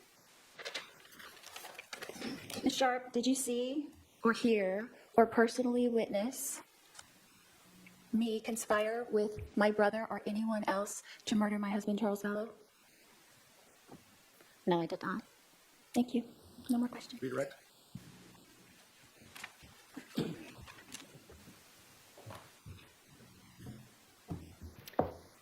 You were asked a lot about taking an oath. Do you take that seriously? Yes, I do. Is everything that you told the jury here today the truth to the best of your knowledge? To the best of my memory and knowledge, yes. So when you don't remember something, you've been asked to try to guess. You don't remember how long something is, but you're not making up things in here. I'm trying not to. I'm trying to go for my best memory. It's been 6 years since you attended these meetings, correct? Correct. So you don't remember the number of phone calls that you and Lori had 6 years ago? No, not at all. You didn't keep tally marks of them through your days and put them on your nightstand so you could remember it later? No. How about the text messages? You tally those up for you so later on you'd be able to remember that you had 50 of them or 100 or whatever it was? No, definitely not. Are there things that stand out in your memory that you recall very well? Yes, there are. Is one of those the fact that Lori Vallow told you that you didn't need to repent or that she didn't need to repent? Yes. Was another one of them her telling you that her husband was possessed by an evil spirit that she named Ned? Yes, definitely remember that clearly. You were asked about whether being translated was something unusual to you. When you are reading the Book of Mormon or the Bible, are there biblical figures within those books who are translated beings? Yes. Was it not something that you had heard people tell you that they were? Correct. And I've never that's- heard that before. So you read about it, Yes. like prophets and people like that? Yes. You were also asked about that girls' weekend, and I believe that the defendant said that you did a prayer. Did you have more than one prayer over the weekend? Did you guys pray together? I can't remember specifically, but I assume we prayed over the food and we prayed, there was probably multiple prayers, my guess. Is that different than when you guys met to cast out the evil spirit of Ned inside of Charles Vallow? Yes, it felt different. So you wouldn't equate a prayer as identical to doing a cast out? Correct. There are different kinds of prayers.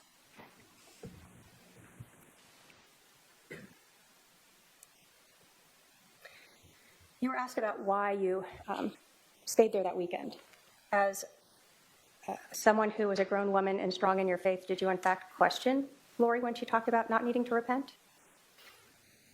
I don't remember how I responded. I definitely pondered that for a while. I remember talking to others. I can't remember if I spoke specifically with Lori about that at that time.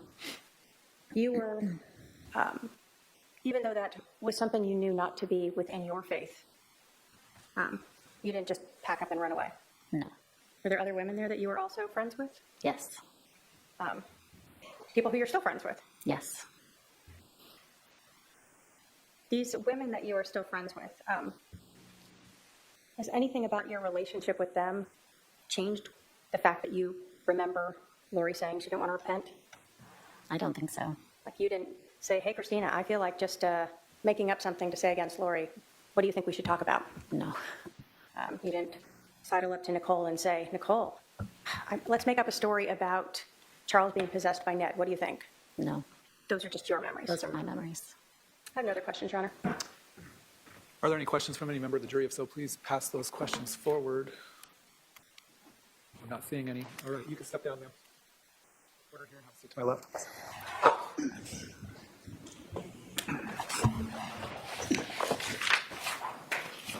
Would you please introduce yourself to the jury? Hi, good afternoon. My name is William McDonald. I am a retired police officer with the city of Chandler. What are you currently doing? I am currently teaching criminal justice at Williams Field High School in Gilbert, Arizona. So you told us you previously worked for the Chandler Police Department. How long were you with them? I was with the Chandler Police Department for approximately 22 years. I'm sorry, 26 years. Oh, that's a big difference. When did you retire? I retired in November of 2022. Okay. Can you tell us what your different jobs were at the Chandler Police Department? As with all officers with the Chandler Police Department, I started off in patrol. I worked a patrol position for about 18 months, after which I switched over to more of a community services team. I spent 2 years with that team, after which I transferred to detectives and spent the remainder of my career in detectives, working primarily internet crimes against children and digital forensics. Can you talk to us about specifically your training and education relating to extractions of cell phones? When it comes to cell phones, I have extensive training in the use of the software that we use to extract that data. I am certified in the use of the Celebrite suite, which is one of the primary tools that we would use to extract data and organize data extracted from the cell phones. I was also trained, although they did not have a certification process, in several other platforms used with cell phones. Did you ever go to any type of digital evidence examiner courses? Absolutely. Beginning in 2001, when I began working digital forensics, I attended numerous courses on digital forensics, hundreds of hours worth of training, and I hold several certifications in digital forensics related to computers and, as previously discussed, cell phones. So by 2019, what were your duties at that time at the Chandler Police Department? By 2019, my primary duties were to conduct digital forensics examinations on computers and cell phones. I was also responsible for training new members to the computer crimes unit, in addition to assisting with internet crimes against children investigations. In your role, were you regularly asked then to examine cell phones and try to extract data from them? Yes, I was. Can you talk us through, if you are handed a cell phone, what do you do? Once we received the cell phone, and we would usually be given additional information at the time, usually from the case agent or the investigating detective, such as if there was a search warrant involved or anything like that, we would review the search warrant, make sure we had legal authority to do whatever it was they were asking us to do. We would then obtain the cell phone or whatever item we wanted to examine. My process was to start by taking pictures of the phone or the device prior to removing it from any evidence packaging. Once those pictures were taken, I would remove the cell phone from the packaging, take additional pictures to document condition of the device. Once the pictures were taken, I would attempt to power on the device to make sure that it had been placed in airplane mode, which would prevent any additional changes being made or outside people being able to access the device to make changes while it was in our possession. If it was in airplane mode, I would then attach it to whatever piece of software or hardware we were going to use to copy or extract the information from the phone. Once that process completed, which you would usually create just a single file, which for most of us would be meaningless, it was just a container file. And by a container file, I mean a file similar to, if you think like a box. The container file is the box. Initially, that box is empty, and we can put additional files inside of it. These container files would then be entered into, usually we would use the Celebrite software, as we did in this case. And that software would kind of go through the box and put everything in an organized manner, a manner in which people could read it and make sense of what that information was. We would then create a report, which we would provide to the case agents, and that would pretty much conclude our involvement. We would finalize everything by taking everything that we created, all of our files, all of our reports, notes, pictures, everything, and we would store them on an archive server at the Chandler Police Department. All right, I'm going to go through a couple different words you said and have you explain them for us, all right? Certainly. So starting with first, extraction. What? What does that mean? Simply put, extraction means we're copying the information on the phone to another device, say a thumb drive or another hard drive, or something that we have prepared forensically, which means it contains no data. So when we're talking about extraction from, say, a phone, you're talking about you're copying contact lists and text messages and photos and emails or search histories, anything that we have on our cell phone. Correct. Okay. Can extraction of a cell phone include GPS or locating data? It can. When you have extracted this, you talked about it not being in a format that people can understand. Can you talk to us just a little bit more about that? So essentially, these single files, when we have copied or extracted the information from the cell phone, it creates this single container file where all of the information is in there. That information is in the form of database files, other proprietary type files, that without appropriate software or specific software to actually be able to read that information, it would be extremely difficult to piece it back together manually. And so that's what you said, the Cellbrite software helps to put that in a way that we can read it? That is correct. So when you use the Cellbrite system, does that put the data together, like all of the text messages are now together and all of the emails are now together, Yes, ma'am. rather than just being jumbled everywhere, basically? Correct. It will put text lines together. It will extract date and time information. As you mentioned previously, it can extract GPS and location information. It will extract pictures, and it puts all of those together so that like items are together. Are you responsible for reviewing or analyzing whatever it is that you extract? No. Are you solely responsible for trying to extract the data from a phone, ensuring that that process goes correctly and that it is then parsed into data that lay people can read? Yes, ma'am. When we extract the data from phones or computers or whatever digital medium we're working with, we follow forensically sound procedures to ensure that that data is not changed at any point along the process. And so you said you also keep the original data file that you extract in a server so that if anyone wants to look at that, they can do that again? Correct. And then the phone itself, does it alter the phone in any way when you do this process? Is it blank after that? Our process should not change any of the information on the phone. However, with cell phones, because they do need to be on during this process, some system files can change. Okay, so it could add more data to it potentially? Potentially, yes. All right, so on July 16th of 2019, did you receive a request from a detective in Clan to examine an Apple iPhone that was impounded as item CH131035? And if I can have my paralegal approach with Exhibit 245.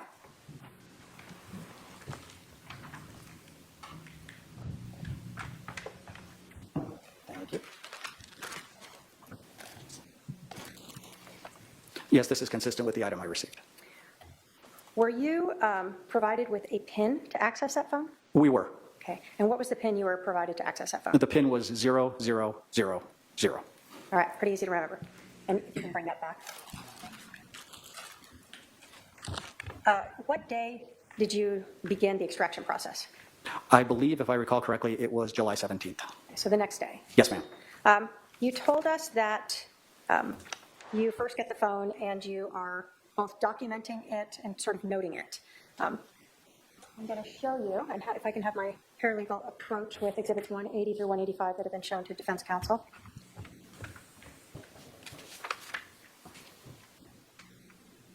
Are you familiar with those photographs?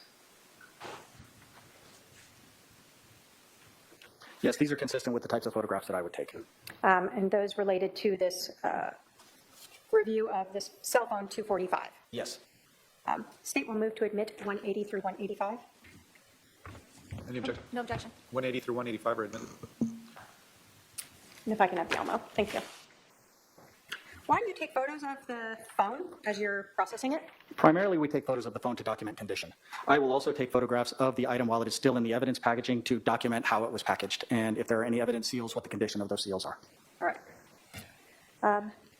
So in this, when we talked about a item number, is that what we were talking about, the CH131035? Correct. Okay. That's Exhibit 180 and 181. What are we seeing here? That is a photograph of the front screen of what appears to be an iPhone X, I believe, or XS Max. So I'm sorry. you get this phone, and I can put 182. It's turned off initially when you get it. In this case, this particular phone was powered on when I received it. Okay, but the screen was blank, but still it was powered on. Correct. Was it in airplane mode, and why does that matter? Yes, it was in airplane mode, and you can see that from looking at the upper right-hand corner of the phone screen, where it's got the little airplane icon. And this is important because while a phone is in airplane mode, it will prevent outside sources from connecting in and prevent the phone from connecting to the cellular network or to any wireless networks, which will help secure the data that's on the phone to prevent any changes or from anybody from the outside accessing the device. Okay. Do you check when you get a phone like this to see if there's a SIM card in there? I do. What is a SIM card? A SIM card is a subscriber, it's short for subscriber identity module, and it's basically a little card that's inside the phone that holds certain subscriber information. It can hold contact lists. It can actually hold a great deal of miscellaneous information. We always check for the SIM card as a means to make sure that this phone is actually able to connect to a cellular network. Did you see one here? I did. And then do you also check to see if there's enough battery power? Absolutely. What do you do if there's not? If we receive a phone that is either powered, has low power, or is actually the battery is completely dead, we will connect it to a power source to recharge the battery. The processes that we do required the phone to be able to be powered on, so we needed a charge battery. All right, so in 183, you are able to get to where you would normally put in a passcode. Do you sometimes not have passcodes? Absolutely. Is it easier when you do? Much easier. So did you try the 000 here? We did. 0, I think I left one out. Were you able to get into the phone? We were. 184, why do you take a photo of that?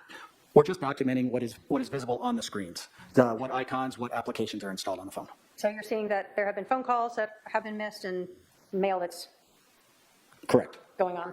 And then 185, what is the relevance of this? What does this tell us? That is simply information on the phone itself, what you are looking at. If it were able to connect to a network, you would see the network information there. This is obviously a phone that was associated with the Verizon cellular network. The IMEI and the ICC-ID and MEID are identifiers for the cellular networks. The network, the carrier, and all of that information is just to help identify the device. Okay. And so that is able to be confirmed when you look at the phone itself, 245? Correct. So in this case, after you got this powered up, what'd you do and took those photographs, documenting what you're doing, what'd you do? Once we had taken the photographs, we'd ensured everything, the phone was in airplane mode. In this particular case, I used a device called a gray key device. I attached the phone to this gray key device and configured it to conduct what is called a full file system extraction of the iPhone. A full file system extraction is pretty much the best copy that we can make. It copies all the data off the phone, including anything in deleted space, any user files, any system files. It pretty much copies everything that's on the phone for us to examine later. Okay. Now, does technology continue to improve in our world? All the time. So you did this in 2019, right? Correct. So whatever the newer technology is not the same as what it may have been back then. That would be fair to say, yes. In terms of technology, have you seen changes in Gray Key and Celebrite over the years that you were using it? I did. And as each new version came out, did that ever cause you to find that data was wrongly recovered, or just that there was more data recovered? In my experience, I never observed that changes in the software, updates to the software, would result in previously found data being changed or omitted or deleted or anything like that. What we would find is it would change the format and how that information was presented. On occasion, as things really did change and bigger versions came out, sometimes it would have the capability to acquire additional information that maybe it could not acquire prior. So maybe it was better at finding deleted items or parsing things together. Correct. Okay. Do you recall about how long that process took to use the Gray Key to extract that full file system? As I recall, it was approximately 1 hour. So after you use the Gray Key, is that where sort of everything's jumbled in a box? Correct. That's the Gray Key created that single container file with everything from the phone inside of it. So did you use something else at that point to allow detectives and other people to be able to access and look for specific things? I did. Once we had that single container file, I took that file and I opened it up in a program called Celebrite Physical Analyzer. That physical analyzer software is what went through that container file and put everything in a more readable format for detectives or whoever else needed to view the contents of the phone. So that then allowed detectives or others to go into this new report that allowed you to look at a section that had just photos or a section that just had emails. Correct. After you used that Celebrite to parse out all that data into these different sections, did you conduct any research on that phone? Or I did not. did you look through any of that Celebrite report? I did not. Did you analyze or review any of the data? I did not.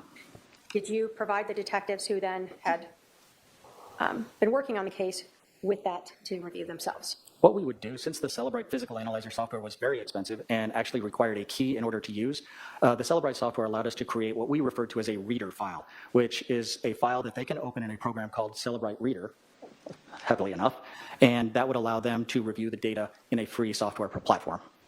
So as long as you had the reader, you could then go through all the data that the Celebrite had parsed into these readable formats. Or Correct. sections. Anything that was included in, when I imported the file or uploaded the file into the physical analyzer software, any information that was in the physical analyzer software was copied and included in the reader file. Did that end your involvement with Exhibit 245, that phone? I'm sorry, one more time? Did that end your involvement with Exhibit 245, that iPhone? Aside from making sure that any files that we created, any pictures that were taken were securely stored, it did. All right, thank you. I have no other questions. Cross? Questions, Your Honor? I'm sorry, did you say no questions? No questions. All right. Any questions from any member of the jury? I see at least one, okay.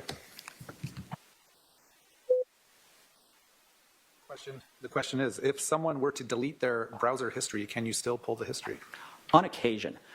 Browser history and any internet data like that, especially on cell phones, over time, if it's been deleted, it can be overwritten. However, if it is more recent, and sometimes by recent, we are actually talking within the last year or so, that information, regardless of it being deleted, can be recovered by the software. Follow-up from the defense based on that question? No. State? No, Your Honor. All right, sir, you can step down. Thank you. Thank you. State can call its next witness. Thank you.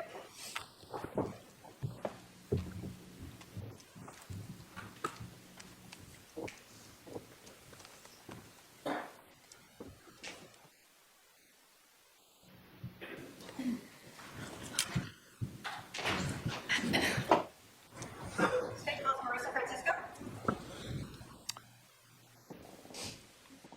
All right, ma'am, you're going to come right up, stand right in front of the wall here. Right here.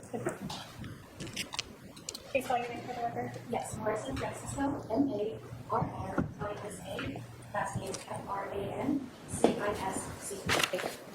You do solemnly swear the testimony you're about to give will be the truth, the whole truth, and nothing but the truth, so help you God. Yes, I do. All right, you're going to walk around the court reporter. Have a seat just to my left here.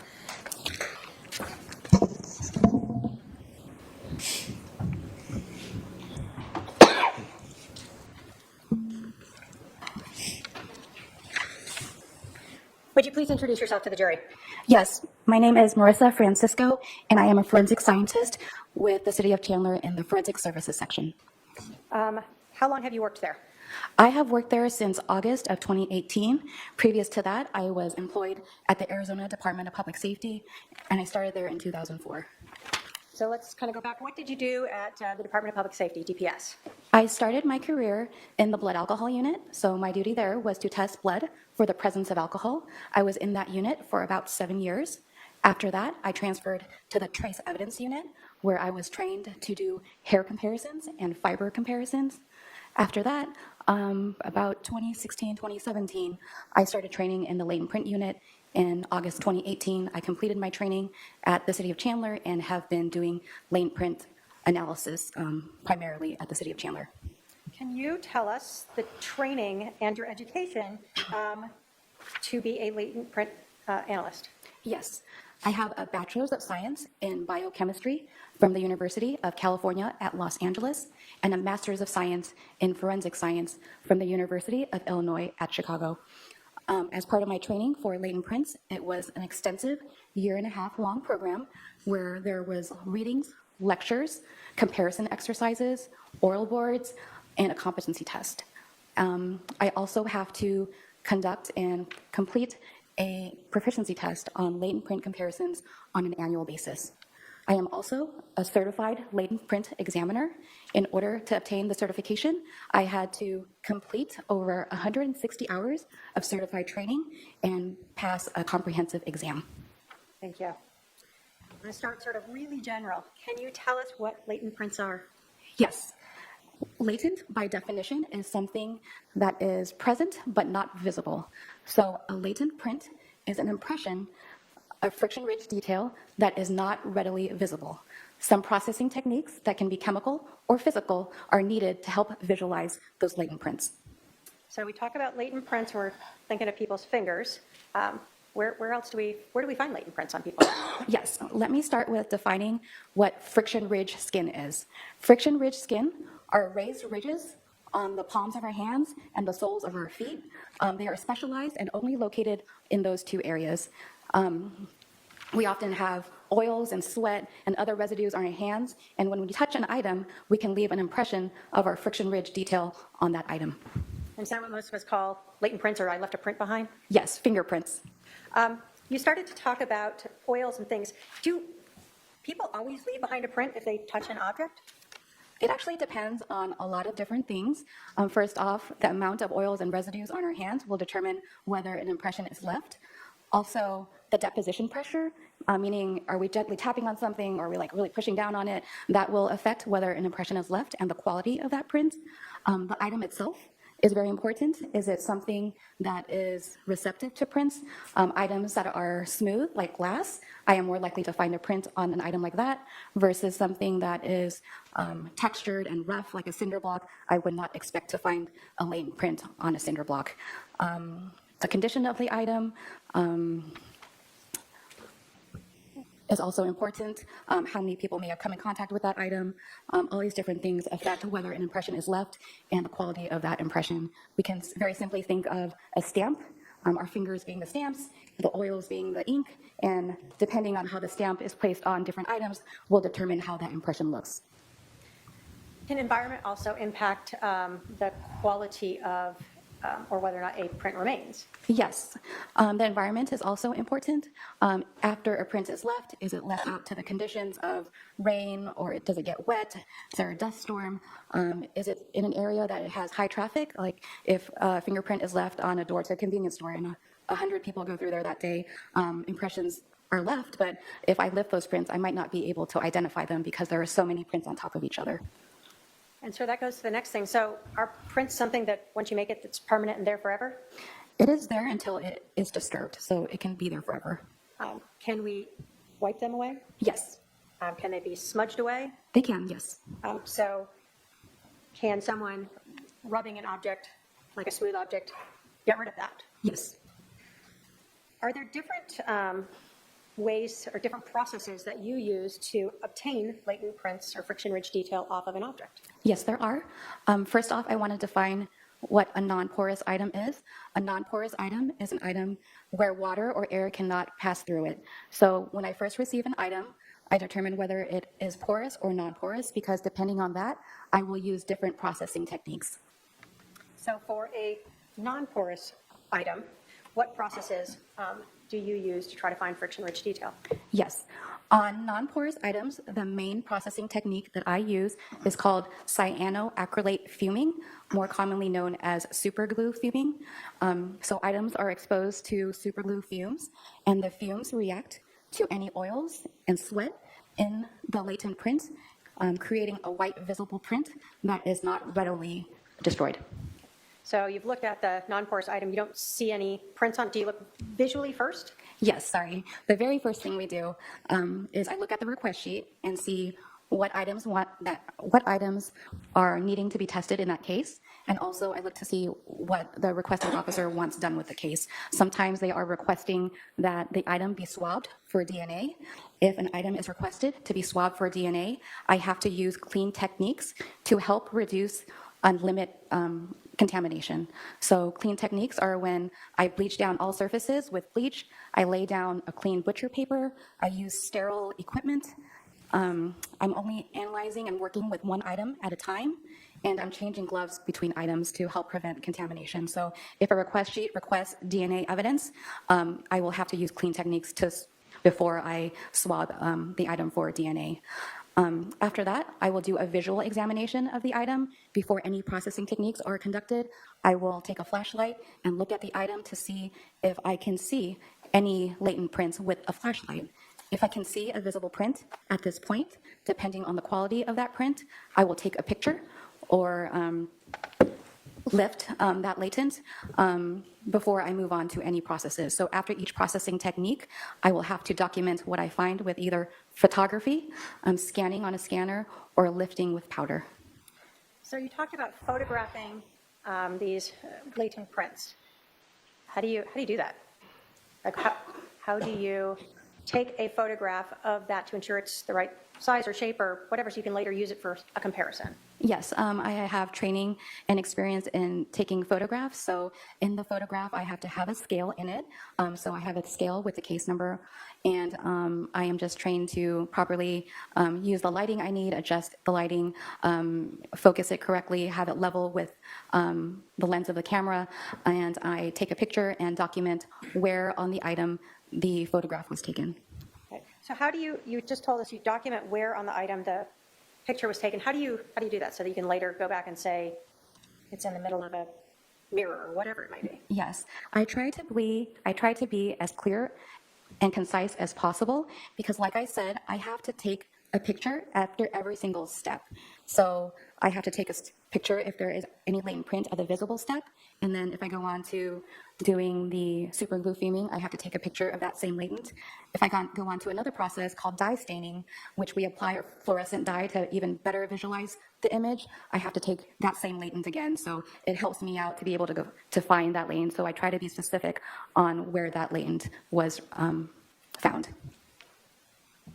Do you, when you are processing a non-porous item and you find what I'll call a partial print or something that looks like friction-ridge detail, do you collect it or do you say right then and there, I don't think that would be useful? Yes. So when I am examining an item, at that stage, my conclusions are either no latents observed, meaning I didn't see any friction-ridge detail at all, no value latents, meaning I did see some friction-ridge detail, but I don't believe that I can do anything or compare them at a later point, or latents for analysis. So if I find sufficient, clear, latent print detail, I will take a picture of it. If I'm not sure, I go ahead and take a picture of it because at this point, I am not really determining whether the print is identifiable. I am just saying that I'm taking this picture and I want to do further analysis on it at a later point. So then for the analysis, are you then, after you process an item and you recover any latent prints that may be useful or which are you later asked to ever compare those recovered prints to known prints? Yes. What do we mean by a known print? Yes. So a known print is known fingerprints that are collected from an individual. They're typically recorded electronically or with ink. So in my comparisons, I am always comparing a latent impression that was recovered or developed versus a exemplar, and I'm trying to determine whether or not the latent could have originated from that exemplar, or whether or not those two impressions could have been made by the same individual. Can you tell us briefly, when you are looking at this recovered latent print and comparing it to a known, what are you looking for to be able to make an identification? I will explain what methodology we use for latent print comparisons. It is called ACE-V, which stands for Analysis, Comparison, Evaluation, and Verification. So in the analysis phase, I'm taking an assessment of the latent and the exemplar and determining whether or not they are suitable for comparison. If I determine they are suitable for comparison, I move on to the comparison phase. This is when I'm observing two impressions and I'm looking for the existence of similarities, differences, or discrepancies. Next is the evaluation phase. At this point, I am rendering a conclusion based on my analysis and comparison. The three different conclusions that can be reached are identification, exclusion, and inconclusive. So identification is the determination that the two impressions originated from the same person. Exclusion is a determination that the two impressions, the latent and the known, were not created by the same individual or they do not have the same source. Lastly, I have a conclusion of inconclusive, and this is where I can neither identify nor exclude the individual from having made the print. So going back to analysis, during the analysis phase, I am looking at a lot of different things. First off, I'm trying to determine, is the print from a finger or is it from part of the palm? And also I'm determining the orientation of the print. If it's from the palm, I can also, depending on the ridge flow in the latent print, I can determine what area of the palm it came from. I'm looking at the shape of the impression. Like sometimes you have like a C-shaped impression, and that's this part of the palm. So this is called the writer's palm, and that's where I would look first when I'm doing a comparison. So besides that, I am looking at level 1, level 2, and level 3 detail. level 1 detail is the actual flow or pattern of the ridges. Our fingers have 3 main patterns, which are loops, whorls, and arches. Next, I'm looking at second level detail. I'm looking at the ridge characteristics. So I'm looking at where the ridges end, which we call ridge endings. I'm examining where ridges split into 2 ridges, which are called bifurcations, and I'm marking any dots, which are very short ridges. So I'm examining the latent, and I'm marking up all these second level details so that I can later compare to the exemplar. I'm also noting if there's any scars present in the latent. I'm noting if there's some creases, or if there are issues with the deposition pressure, or if there seems to be some movement in the latent. I'm documenting all of that stuff in the analysis phase of my analysis. Let me leave that with her. Oh, Yeah. You recognize Exhibit 249 as an item that you were provided and asked to process to see if you could recover any latent prints or friction ridge detail.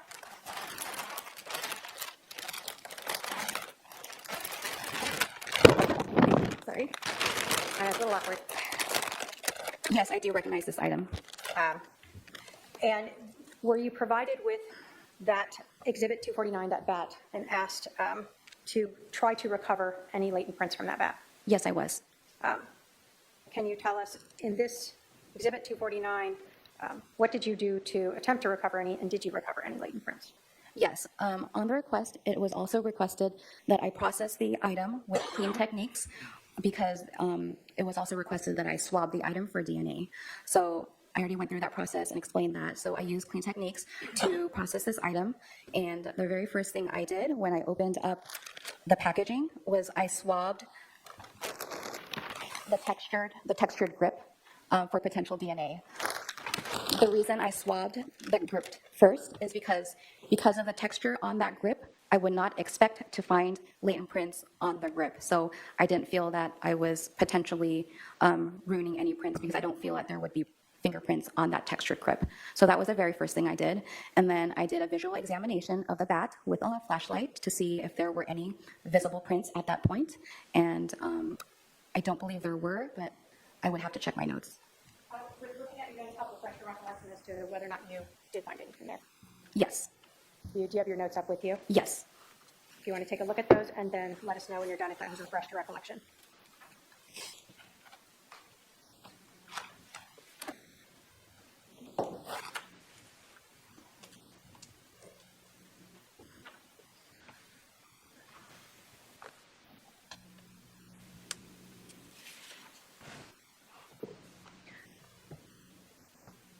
That refresh your recollection? Yes. So at the visible stage, my conclusion was that there were no latents observed at the visual stage. I'm going to put Exhibit 35 up here just so that we can all kind of see what we're talking about. So the gripped part here is what you were talking about, that you swabbed because you did not believe that prints would be recoverable on that texture that was on bat? Correct. Okay. So then you visually look, you don't observe any latent prints or friction ridge detail? Correct. What did you do next? I then used a processing technique of superglue fuming. And when you used that process, did you locate or recover any latent prints or friction ridge detail? Yes, I did. Can you tell us how many and where? Yes, I recovered 2 impressions that I took pictures of, and I would have to look at my notes to refresh where they were collected from. If looking at your notes would help refresh as to where you located those, please do so, and then let us know when you've been refreshed.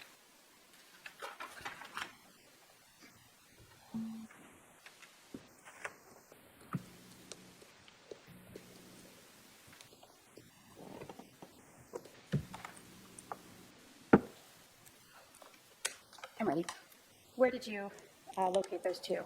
The first one was recovered in the W of the Rawlings that was above the diameter. I think Rawlings is also on the other side. So that's why I stated that it was the one that was right above where the diameter is. Okay. And the second one was recovered in between the G and the diameter. Now, you told us that what you are recovering isn't always look like a finger, right? When you were recovering these latent prints, were you able to tell by just recovering them if it was a finger or, like you told us, a palm? When you looked at it, were you able to immediately identify where they came from? They appear to be fingerprints. Was there anything about the shape or, I guess, the shape of them that made you think that they were fingerprints? The first image, it was just the shape of the impression just indicated to me that it was a fingerprint. The size of it indicated to me that it was a fingerprint. Was the other one, the second print, slightly, I guess, not as clear on whether or not it was a fingerprint or potentially from some other area? Correct. Were you asked to then compare those two? Well, let me ask you, when you obtained these two, you told us there were 3 different levels. Obviously, you collected something. Did you believe these were able to make identifications, or what did you determine about the clarity, the detail of those 2 recovered prints? For both impressions, in my analysis, I determined that both impressions were NVID, which stands for no value for identification. This means that the latents lack sufficient clarity, quantity, and or uniqueness to identify, but may be suitable for exclusion. So the impressions were possibly excludable, but I would not be able to identify who made those impressions. So were you initially asked to try to identify them to 3 individuals? Yes, I was first asked to compare the 2 impressions to 3 individuals. And who were those 3 individuals? Could I look at my notes, please? Yes, if that would help refresh your recollection. Yes, I was initially asked to compare the 3 impressions to a Charles Vallow, a Lori Vallow, and an Alexander Cox. So you told us, though, they were of no value for identification. So did that sort of end that request? Yes, so when there is only prints that are determined to be no value for identification, we routinely do not compare those prints, but we say, if you still want us to compare it to anyone, please let us know. But initially, we are not going to try to compare NVID prints to any individual because they cannot be identified. So were you then requested to see if you could make any exclusions? I was then requested to compare the 2 impressions to Charles Vallow to see if I can determine whether the 2 impressions did not originate from Charles Vallow. Starting with the first impression that you found above the W, but the other side of the bat from what we see in 35 here, where there's a diameter marking, were you able to reach any conclusions in looking at the prints from Charles Vallow and that recovered print? Again, I went through the ACE-V process, and during the comparison phase and evaluation phase, I determined that the the first latent, was inconclusive to Charles Vallow, meaning that I could neither identify nor exclude him from having made the impression. So does that just mean there's just not enough in that print to do anything with? Correct. So it lacks sufficient agreement in the detail to identify, and it lacks sufficient disagreement in the impressions to exclude. And is that common when you have a latent print that just doesn't seem to have the level of detail just necessary for that? Yes, that is a common conclusion. So you're not saying it's Charles, you're not saying it's not Charles, you just can't do anything with it? I could neither identify or exclude Charles Vallow.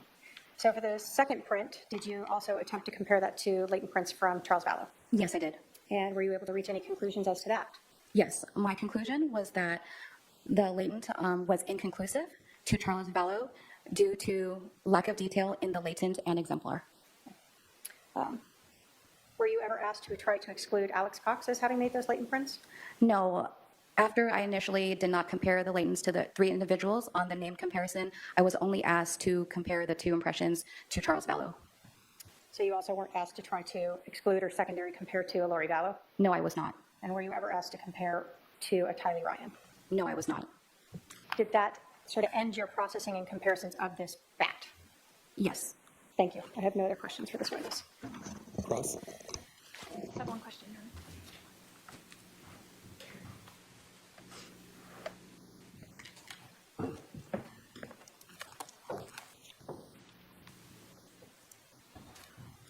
You said earlier that the DNA that you collected, was that ever tested? I don't know.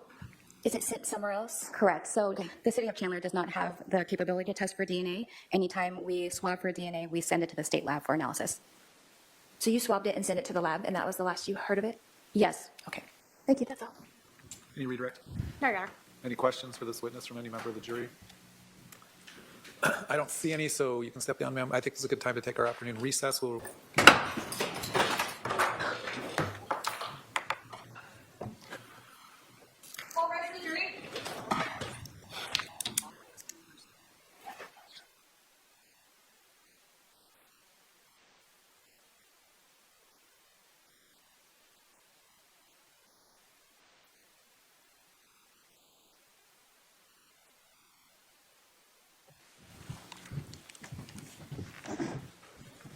All right, please be seated. We're on the record. The jury is present. State call us next witness.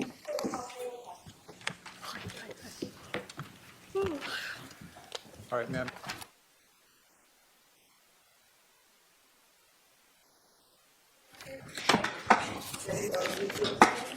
Can you solemnly swear that the testimony you're about to give will be the truth, the whole truth, and nothing but the truth, so help you God? All right, go and have a seat to my left.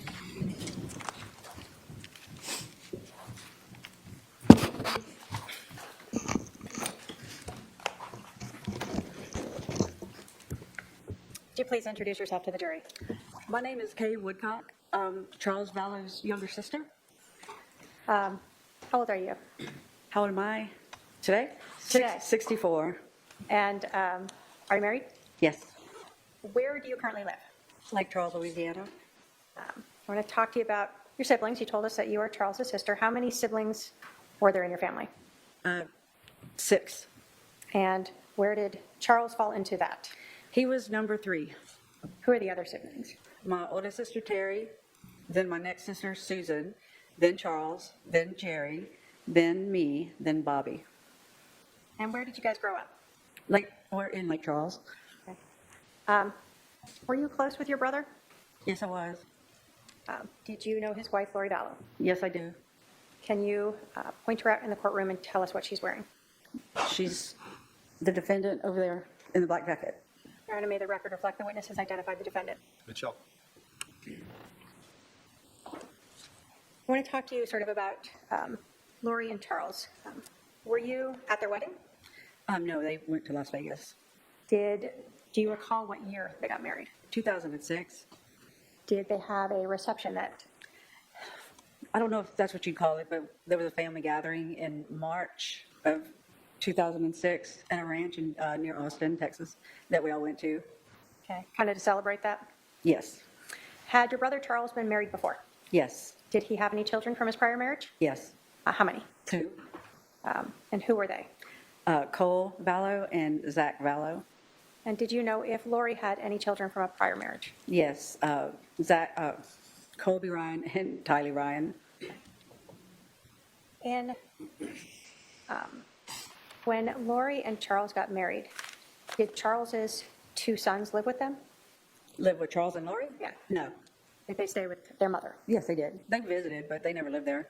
Where were they? Was that in Arizona or still in Texas? In Austin. I want to ask you sort of some of the ages of the children involved. In July of 2019, was Tylee still a minor? Yes. So she was still living with them. Yes. In July of 29, do you know if Colby was still a minor? Yes. Oh, wait, no, Colby was not. He was an adult. He was an adult. And in July of 2019, were Charles's 2 sons, Cole and Zach, still minors or adults? They were adults. Okay. Did Charles and Lori have any children together? They adopted my grandson, JJ. And can you tell us how that worked out? How that worked out, Or meaning how did they get involved in adopting your grandchild? Charles approached me about it one day. He called, and I mean, there was a lot of stuff going on then, and that was my son's child, and there was a lot going on. So I just told him then, look, I can't make a decision like that. We don't know how this is going to go. Just just keep me in mind, keep it in mind. And so I kept it in mind. And do you recall, when did they adopt JJ? It was final in July of 2014. How old was he then? He was 2. Did JJ have any special needs? Yes, he was autistic, and he was born 10 weeks premature. Okay. So he took a little extra care. He did, absolutely. Do you recall, so if he was 2 and they adopted him, how old was he in July of 2019? He was 7. We spent his 7th birthday together in Lake Charles. So in July of 2019, to your knowledge, Lori and Charles still had 2 children under the age of 18 with them, Tylee and JJ? Yes. So if in July of 2019, Lori Vallow was saying she had 5 kids she was taking care of, you were unaware of the other 3? There were not 5 there, no. There were 2. Can you tell us about the relationship between Charles and JJ? Charles was the best dad. I mean, he was always doting on him. the arrangement I figured out eventually was that if Charles was working out of town, Lori had him all by herself. And so when Charles got back to town, JJ was his to take care of 100%. Would Charles bring JJ to visit your side of the family in Louisiana? Oh, yes. Did you regularly see him? Yes. Once JJ learned how to fly, and excuse me, I need water. Once JJ learned how to fly, and that because he was autistic, something like that is a big deal for him, and he loved it. So he was a little flyer. He loved to go in an airplane. What did your brother Charles do for a living? He sold annuities. He was a financial planner. And how long did you know him to do that? If I had to guess, 20 years, I guess. Did he work for others or have his own business? What do you recall? He had his own business. Had he previously any times ever worked for others? Yes. But in July of 2019, he had his own business. Yes. Did he have a business partner? He did, yes. Did his job require him to travel a lot? He did. He would be gone 3 or 4 days a week on average. Sometimes he didn't have to travel, but he was he would be gone 3 or 4 days a week when he would be working. I want to ask you a little bit about Charles. Was he sort of a meticulous person when it came to paperwork? Oh, yes. I mean, for when you're doing that type of work, you have to be meticulous and methodical, and you can't make any errors. You can't miss a dot or crossing a T because it will get kicked back to you, and then it just causes a lot of delay and a lot of trouble. So he was actually, he said, there was never anybody I've ever trusted to do this for me. And I was like, well, I'll do it for you because, Right. We'll stop here. yeah. So when Charles was working as financial planner, do you know if he had Lori help him with any part of his job? I don't really know exactly what she did, but yes, Okay. but I don't know what she did. Prior to Charles being a financial advisor, did he have a very different career in sports? Oh, he quit. I don't know if, I don't remember because I was quite young then, but he did, I believe he was drafted in the early 70s into the Houston Astros minor league. So when you were growing up, did you see your brother playing baseball? I was raised at a baseball field. If it wasn't Charles, Jerry played for years, my other brother, but Charles stuck with it, and that's how he got to college with a degree, with a scholarship. So you got stuck many a night and a weekend having to be at the ball field with your brother? Yes. What position did your brother play? He was a pitcher. He was very, very good. He was a left-handed pitcher, and they're very hard to hit against. Okay. Did he bat right or left-handed? He was left-handed. Did you do everything left-handed? Yes.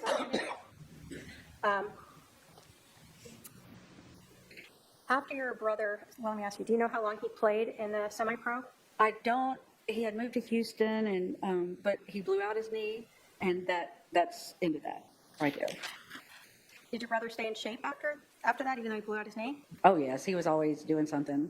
Always bike riding, hiking, just anything. Gym, he was very active. So every time you saw him, he was taking care of himself. Yes. I'm going to ask you a little bit about religion. Did your family grow up in the LDS Church or faith? No, we did not. Did you know Charles to ever convert to the LDS faith? He did at some point during his marriage to Lori. Okay.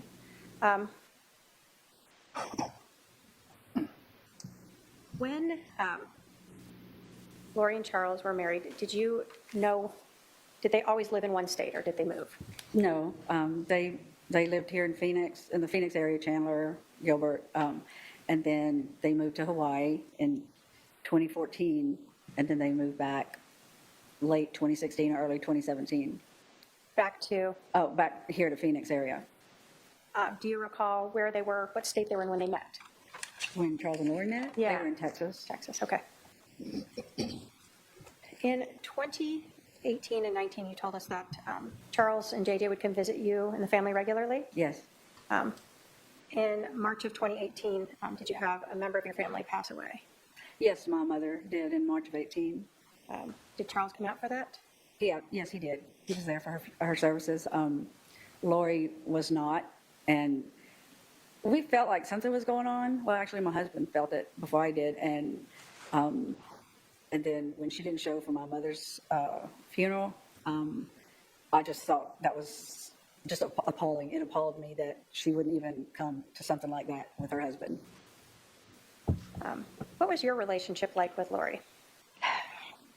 Because of the work I did, the company we owned, I was on the phone an extreme amount of time, all the time. So I really don't like to call people. I'm not a phone person. I'll text you all day long, but I really don't like to talk. And so Lori and I never really had a big phone relationship. It was a text here and there, but mostly Charles would keep me up to date as to different things that were going on, or what they were up to, or Charles would call. Yeah, Charles would call me mostly. So it sounds like you weren't close with her. When Lori and I were together, it was like we hadn't missed a minute. We just took up where we left off, and she's very outgoing, and she's very friendly and very easy to talk to, and so we got along rather well, and I loved her. Okay. So continuing in 2018, do you recall seeing Charles and JJ coming out to visit you guys in October of 2018? Yes. What was that for? Just a weekend visit. Okay. What about in November of 2018? Did you see Charles and JJ then? We did. My husband and myself and my granddaughter, we went to Las Vegas, and Charles and JJ met us there for the Thanksgiving holiday weekend. I thought that was odd. He wasn't with his family. He said Lori was sick or Tylee was sick is what he told us, but he just wouldn't share what all was going on at that point. Then when he finally did, he unloaded it all. So in 2018, did you have any idea there were any, let me say this, in 2018, did you have some concerns about their relationship? Yes, it was, for him to come as often as they were coming was odd, and he was just unsettled, and we knew something was going on, but he would never say. Okay. So he talked to us when he was ready. When you get into 2019, did you start to see your brother more? Yes. First, without going into what Charles said, did you ever become aware finally that his marriage with Lori was in trouble? Yes, I did. In 2019, again, without going into what Charles said, did you ever believe that Charles was concerned for his safety? Charles was absolutely concerned for his safety. Lori had sent me a text, I think it was on a Thursday, that she and Charles were fighting because of some stuff she came up with, and that she and JJ and Tylee were at a hotel. Well, I guess Tylee was, I'm not sure. And because she didn't want to have any fighting, so they went to a hotel. And I came out. I knew Charles the next day. That's when she sent it to me, and then I just really didn't. I didn't call Charles. I knew he'd call me, and he sure enough did. And he was a mess, and so I flew out the next day out here to help him with JJ, and just to come and talk to him and see what was going on. He was alone, and Lori's family turned their backs on him and JJ. Okay, Let's just kind of break it all down. all right. Now you got a lot that you remember. So you said that you got a text from Lori indicating that she and JJ and Tylee were at a hotel. Mm-hmm.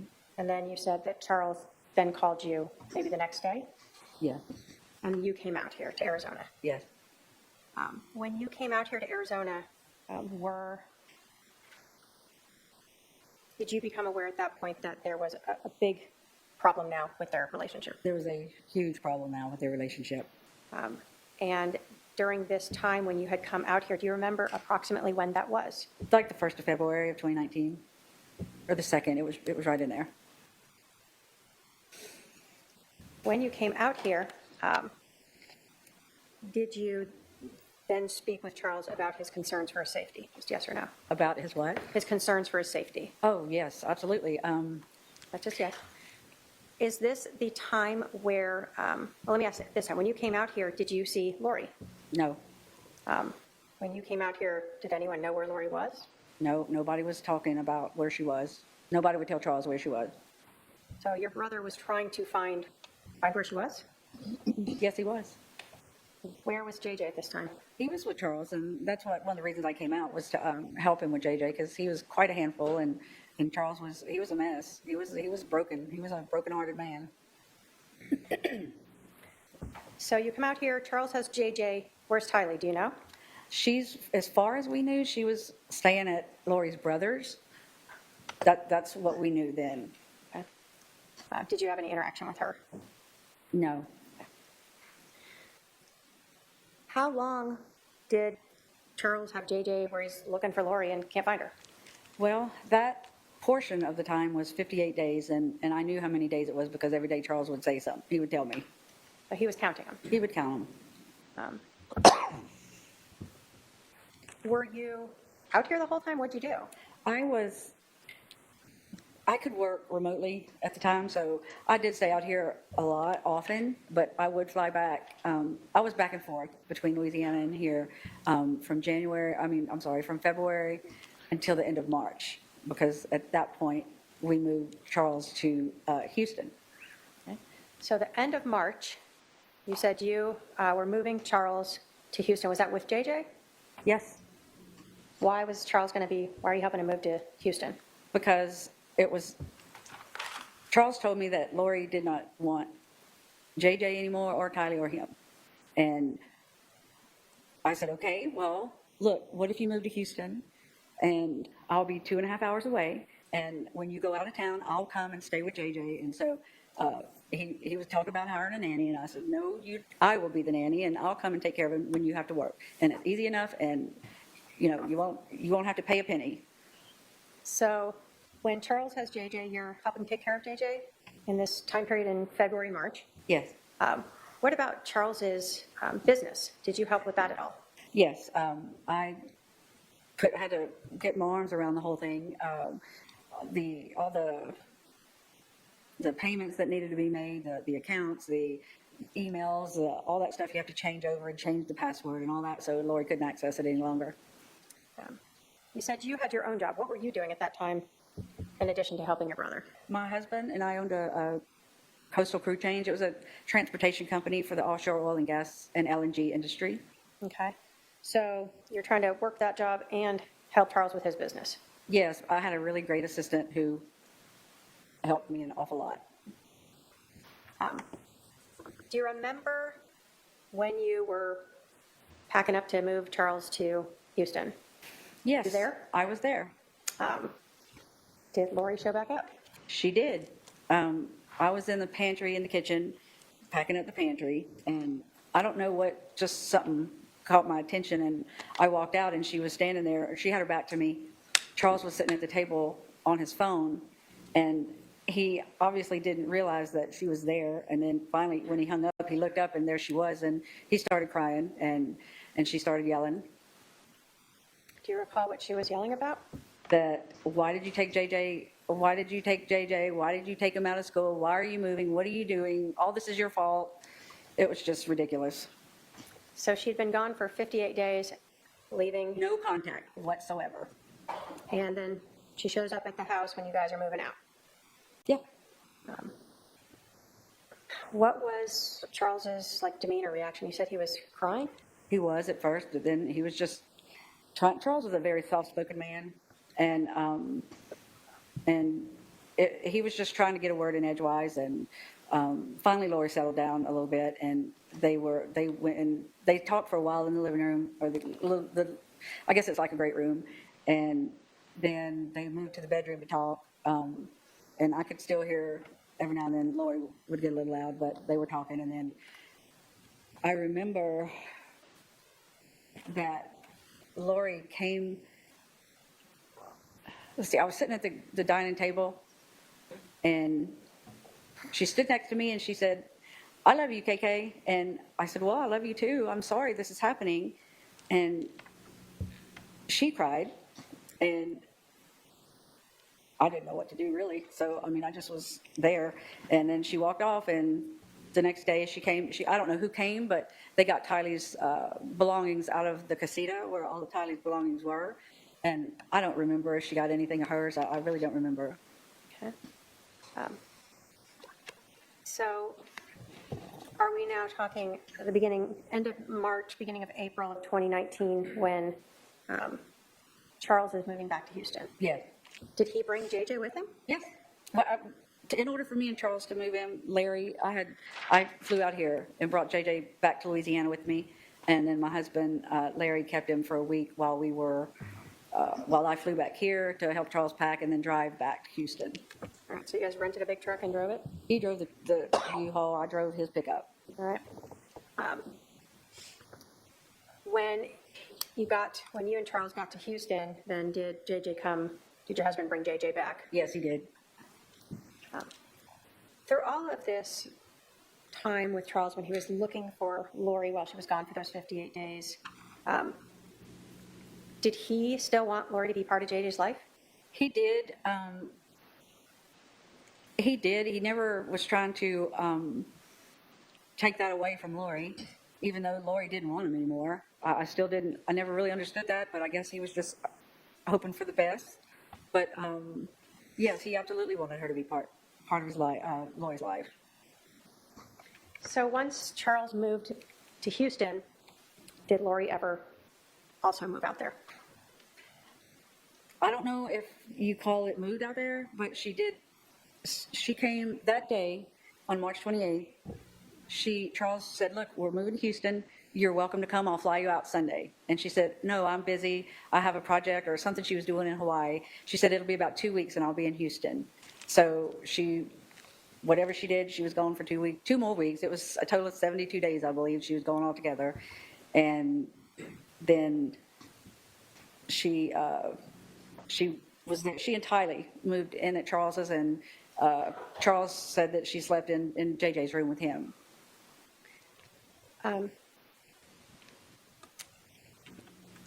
So the first 2 weeks when Charles and JJ are in Houston without Lori, were you ever there to help with JJ or Charles's business? No, Lori was there. I mean, JJ was. Before she moved there, the 2 weeks. I think. Or did you? I had to go home for a little while, but Charles came like the weekend, and, so if I wasn't here, he was there. Okay. So once you drove him there, you may have stayed to help him, and then you went home. Yeah. And you weren't there when Lori came to Houston. No. You told us that you had been helping your brother with his business, and I think you had said something about changing passwords. Yeah. Was that to different financial accounts? Right. Credit card, bank, stuff like that. Yeah. The password, Google password, All the things you use for business. Yeah, yes. And so when you started helping him, you had changed a lot of those passwords. Yes. At some point, did you become aware or at some point, did Charles stop asking you to help him with the business? He did, and that's when Lori came back. Okay. Now, you said that your brother worked in annuities, right? Yes. Right, that last part of the time when you were working with him up through sort of the end of March, beginning of April, were you aware of Charles coming into a large amount of money? He was receiving an annuity, what do you call it?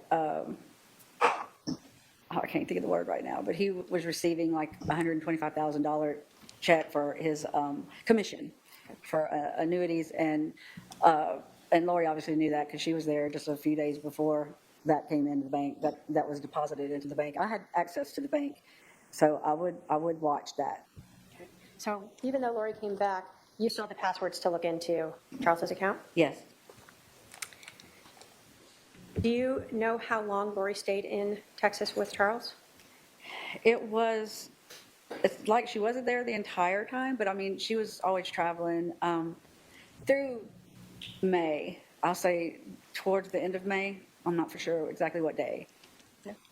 So at some point, a couple months later, you become aware that she has left Houston? Yes. Did you know where she went? Yeah, she was back here. Did JJ come with her when she moved back here to Arizona? He did. And did you know, did your brother move back here? No, he did not. And with your access to the finances, were you aware whether or not Charles was paying for a house here in Arizona for Lori and JJ? I really don't recall seeing that transaction. I really don't, but that, that doesn't mean it didn't happen. At that time, I was selling my company, and so I had a lot going on at that time, and that's when it was really getting, the due diligence. The company was doing their due diligence, so I had to provide a lot of information for them, and so it really was perfect timing because when I got super busy with my company and I didn't have to deal with all of Charles's because Lori was back. Let me ask you something else. Were you aware of when Charles met Lori, when he got married? Do you know if she worked? She was a hairdresser. She did work as a hairdresser, and I don't know exactly when she quit working, but I don't think she worked long, if she did, after they got married. Okay, so for most of the time when you knew them to be married, you did not see her working outside the home? No. Did Charles, I guess, work so she could stay home with the kids? Yes, he was fine with being a one income, letting her stay home, tend to the kids, and he would be the moneymaker. Now, I know that we've talked about Charles working in the area of financial planning. Did you know if Charles had a life insurance policy? Yes. That's something that, how did you learn about that? Well, I mean, he had told my husband Larry and I years ago, he helped us acquire a $1 million life insurance policy on, for me and my husband each. And because he always had one and Lori had one. So that was nothing new or unusual to talk about. Okay. At some point when you were helping Charles, when Lori had disappeared and Charles didn't know where she was, did you have a conversation with Charles about the beneficiary of his life insurance? Yes, it was early February when I came here to help him with JJ, and he said, "Look, I'm going to take Lori off as beneficiary, and I'm going to put you as a beneficiary." And I was like, we talked about maybe a minute and a half about it, and I was like, okay, whatever. I really don't want to be that person, but okay. And I never followed up to see if he changed. I didn't know until I got the phone call after he was killed. So the discussion you had of that change was during that time period when he couldn't find Lori, he had no idea where he was, and he was taking care of JJ? Mm-hmm. Yes. And you were helping him take care of JJ? Yes. So if something had happened to Charles during that time when Lori wasn't around, would you have taken care of JJ? Yes, he would have come back to me and my husband. So I want to kind of go to right around that July time period. Do you recall when was the last time, when was the last time you saw your brother, Charles? That's a good question. Probably, must have been in June. And do you recall where that was or the I think he came to circumstances? Lake Charles for the weekend. Did you see JJ then? Yeah, no. The last time I saw JJ was May 18th. When was the last time you recall speaking or texting with your brother, Charles? He texted me the night before he was shot, and just, hey, I'm going to be in Phoenix tomorrow, and how's it going? And just a little short text, and I'm boarding the plane now, and I'll be back in Phoenix in a little bit. And then he told me a few other things he had planned, but that was not a big deal. Did you think he was going to Phoenix to just see JJ? Yes. Did you know anything about any type of intervention? No, he never talked. If he did talk to me about it, and I'm pretty sure I would have remembered that. But no, I know that he and Adam was his confidant during that time, Lori's brother. And so I know that whatever he was doing, Adam was part of it. And, they were just, I knew he was in good hands with Adam, because Adam, they love Charles, him and his wife. Do you have any knowledge of Charles wanting to get a place here in Phoenix so he could be closer to JJ? I don't remember that, but I can't remember that. I mean, I don't know. No, okay, that's okay. I want to talk to you then about, so you talked to your brother, just kind of normal stuff as he was, before he got here to Phoenix. How did you learn that your brother Charles was dead? It was on July the 12th. I was at a nail salon in Lake Charles, my granddaughter and I, and I got a call from his oldest son, Cole, and he said, "Hey, what is going on? I just got a text from Lori, and she said Dad's dead." And I said, wait, what did you just say? And he told me again, and I said, something's wrong with that. That can't be true. And I said, have you tried to call her? And Cole's like, yeah, she won't. I'm trying calling her. She's not answering. He was freaking out, and I was like, okay, Cole, just give me a minute. Let me think about this. Let me see, and I'll call you back. I promise, as soon as I can figure this out. So I called my husband to tell him, and he said, okay, well, I told him what Cole said, and he said, hey, let me call you back in a minute. And so I was still at the nail salon trying to get out of there, and he called and he said, he's dead. I Googled him, and he's dead. Alex killed him yesterday. And I mean, that was just like, it was horrible. I have to go to my siblings and let them know.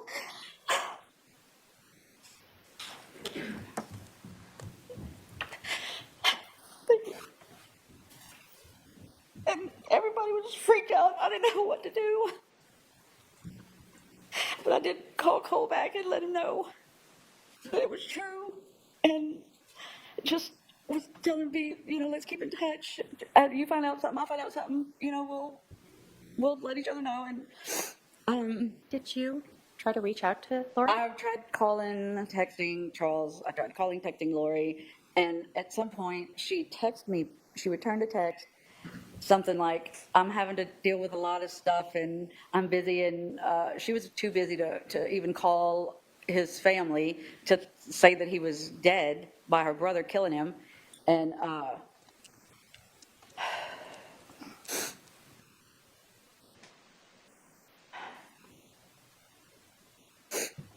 Take a breath. So you had tried to reach her, and she was too busy to talk to you. yeah. Did you ever, what was the burial plans? Did you ever get Charles back? What happened with him? We ended up calling a detective, the detectives in Chandler, since that's where it happened. And we were able to speak to a detective, I don't know who, but we told them that I had already arranged us a flight for the next day. We were here by noon Saturday because I needed to know where JJ was. I didn't know what he had seen. I didn't know what he knew. I knew he would be, I knew it wasn't good, but I couldn't, we had to talk to the detectives before I did anything with Lori. So, and we had to wait till Sunday to meet with Nate Moffitt. And then when we talked to him is when I told him about the life insurance policy, and that Lori, that I didn't know if Charles had ever changed it to me like he said he was going to do. And so I didn't know, but I just knew we had to get JJ because he was not safe with her. Let me stop you there. I'm going to go back to Charles. Where was Charles buried, or where was what was done with his remains? Well, this was before Lori knew she wasn't getting the money. She had him cremated, and he was mailed.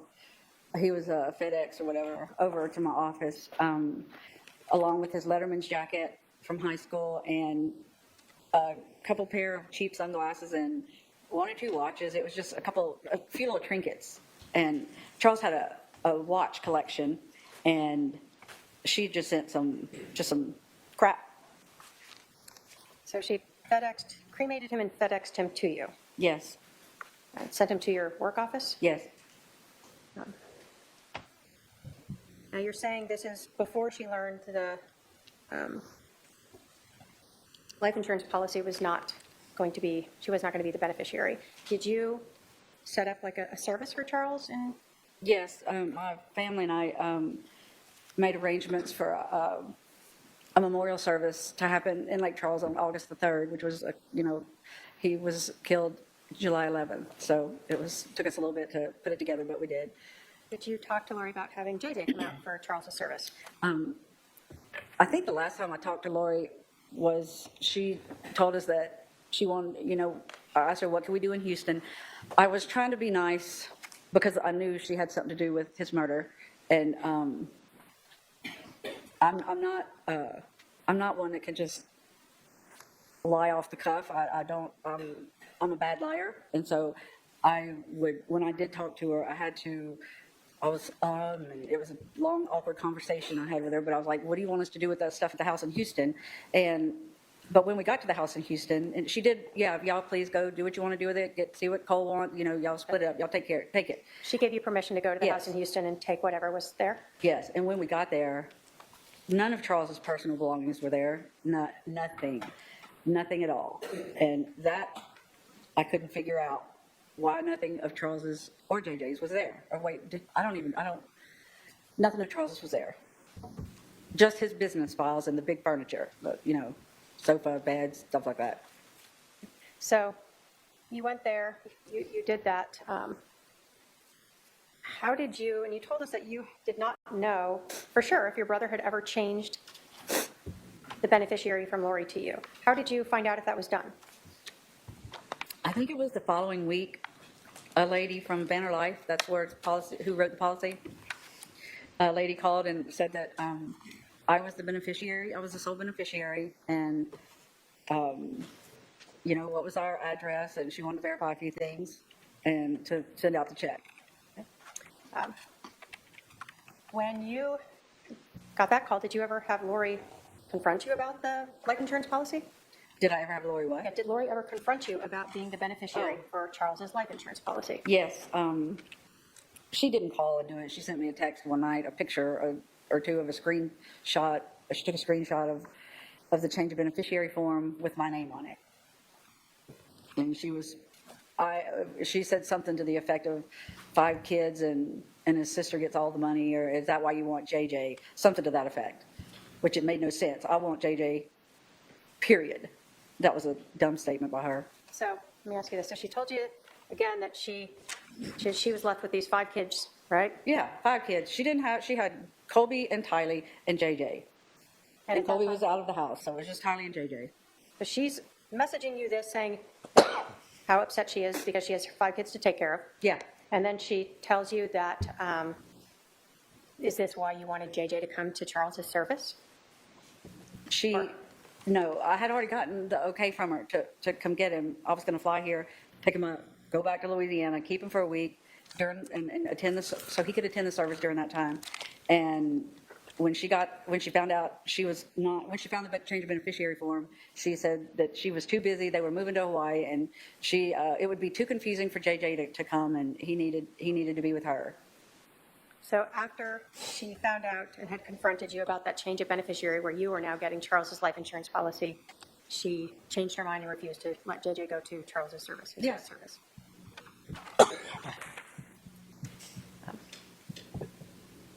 After this confrontation about Charles making you the beneficiary of the life insurance policy, did that pretty much end most of the contact you had with Lori, other than you reaching out to talk with JJ? Yes. Thank you. I have no other questions. All right, Cross. Boy.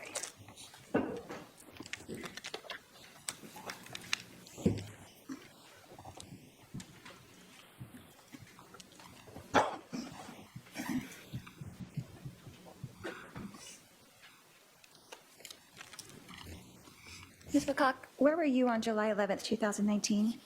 At home in Lake Charles, Louisiana.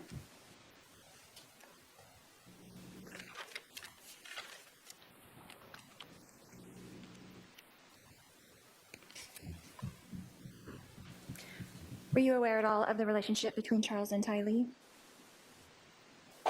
It was, let's say, it was a bit contemptuous. It seemed like there was always a lot of drama going on, and so that's all I knew. He didn't say too much about it, and I didn't pry.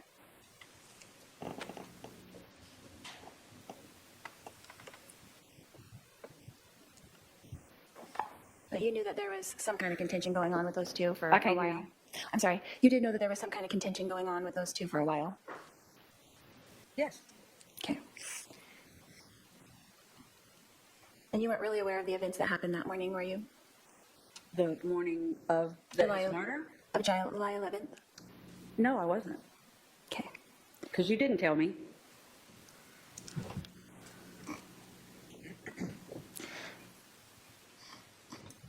Ms. Woodcock, did you see or hear or personally witness me conspire with Alex Cox to kill my husband, Charles Vallow? No, but I saw a ton of evidence that did. Thank you. No further questions. All right, redirect.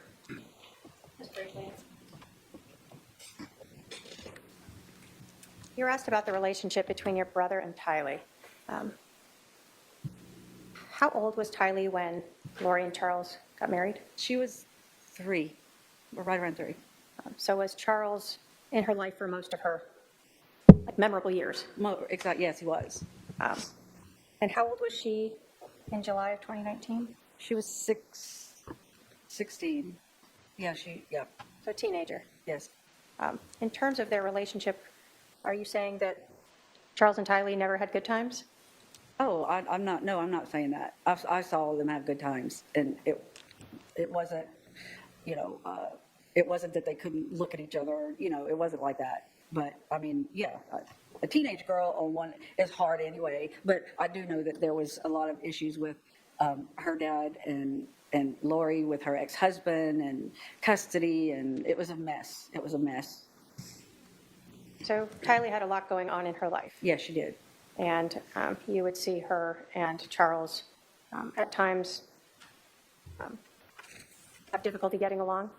I never really saw anything that sticks out in my mind. But I just know he'd tell me how it was just difficult. And as a step parent, it can be very difficult. I can attest to that.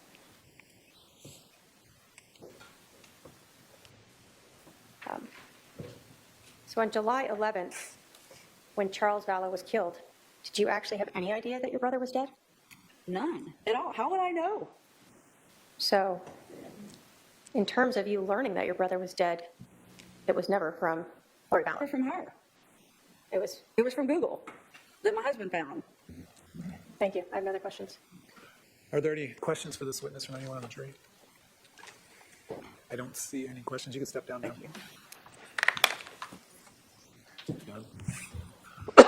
All right, members of the jury, that's going to conclude trial for this week. No trial tomorrow. I'm going to try to start early on Monday and Tuesday only. So just to preview next week, I plan on, if you guys can all be here at 10 a.m., ready to start a little earlier than normal for Monday and Tuesday. And then Wednesday and Thursday, we'll be back to the 10:30 a.m. All right. I'll remind you to remember the admonition and avoid any sort of information about this case that you do not receive from this, that's outside of this courtroom, I should say. All right. Thank you. We'll be at recess.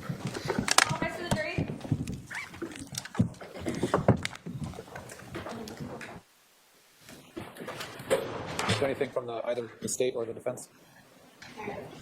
No. All right, we'll see you Monday morning.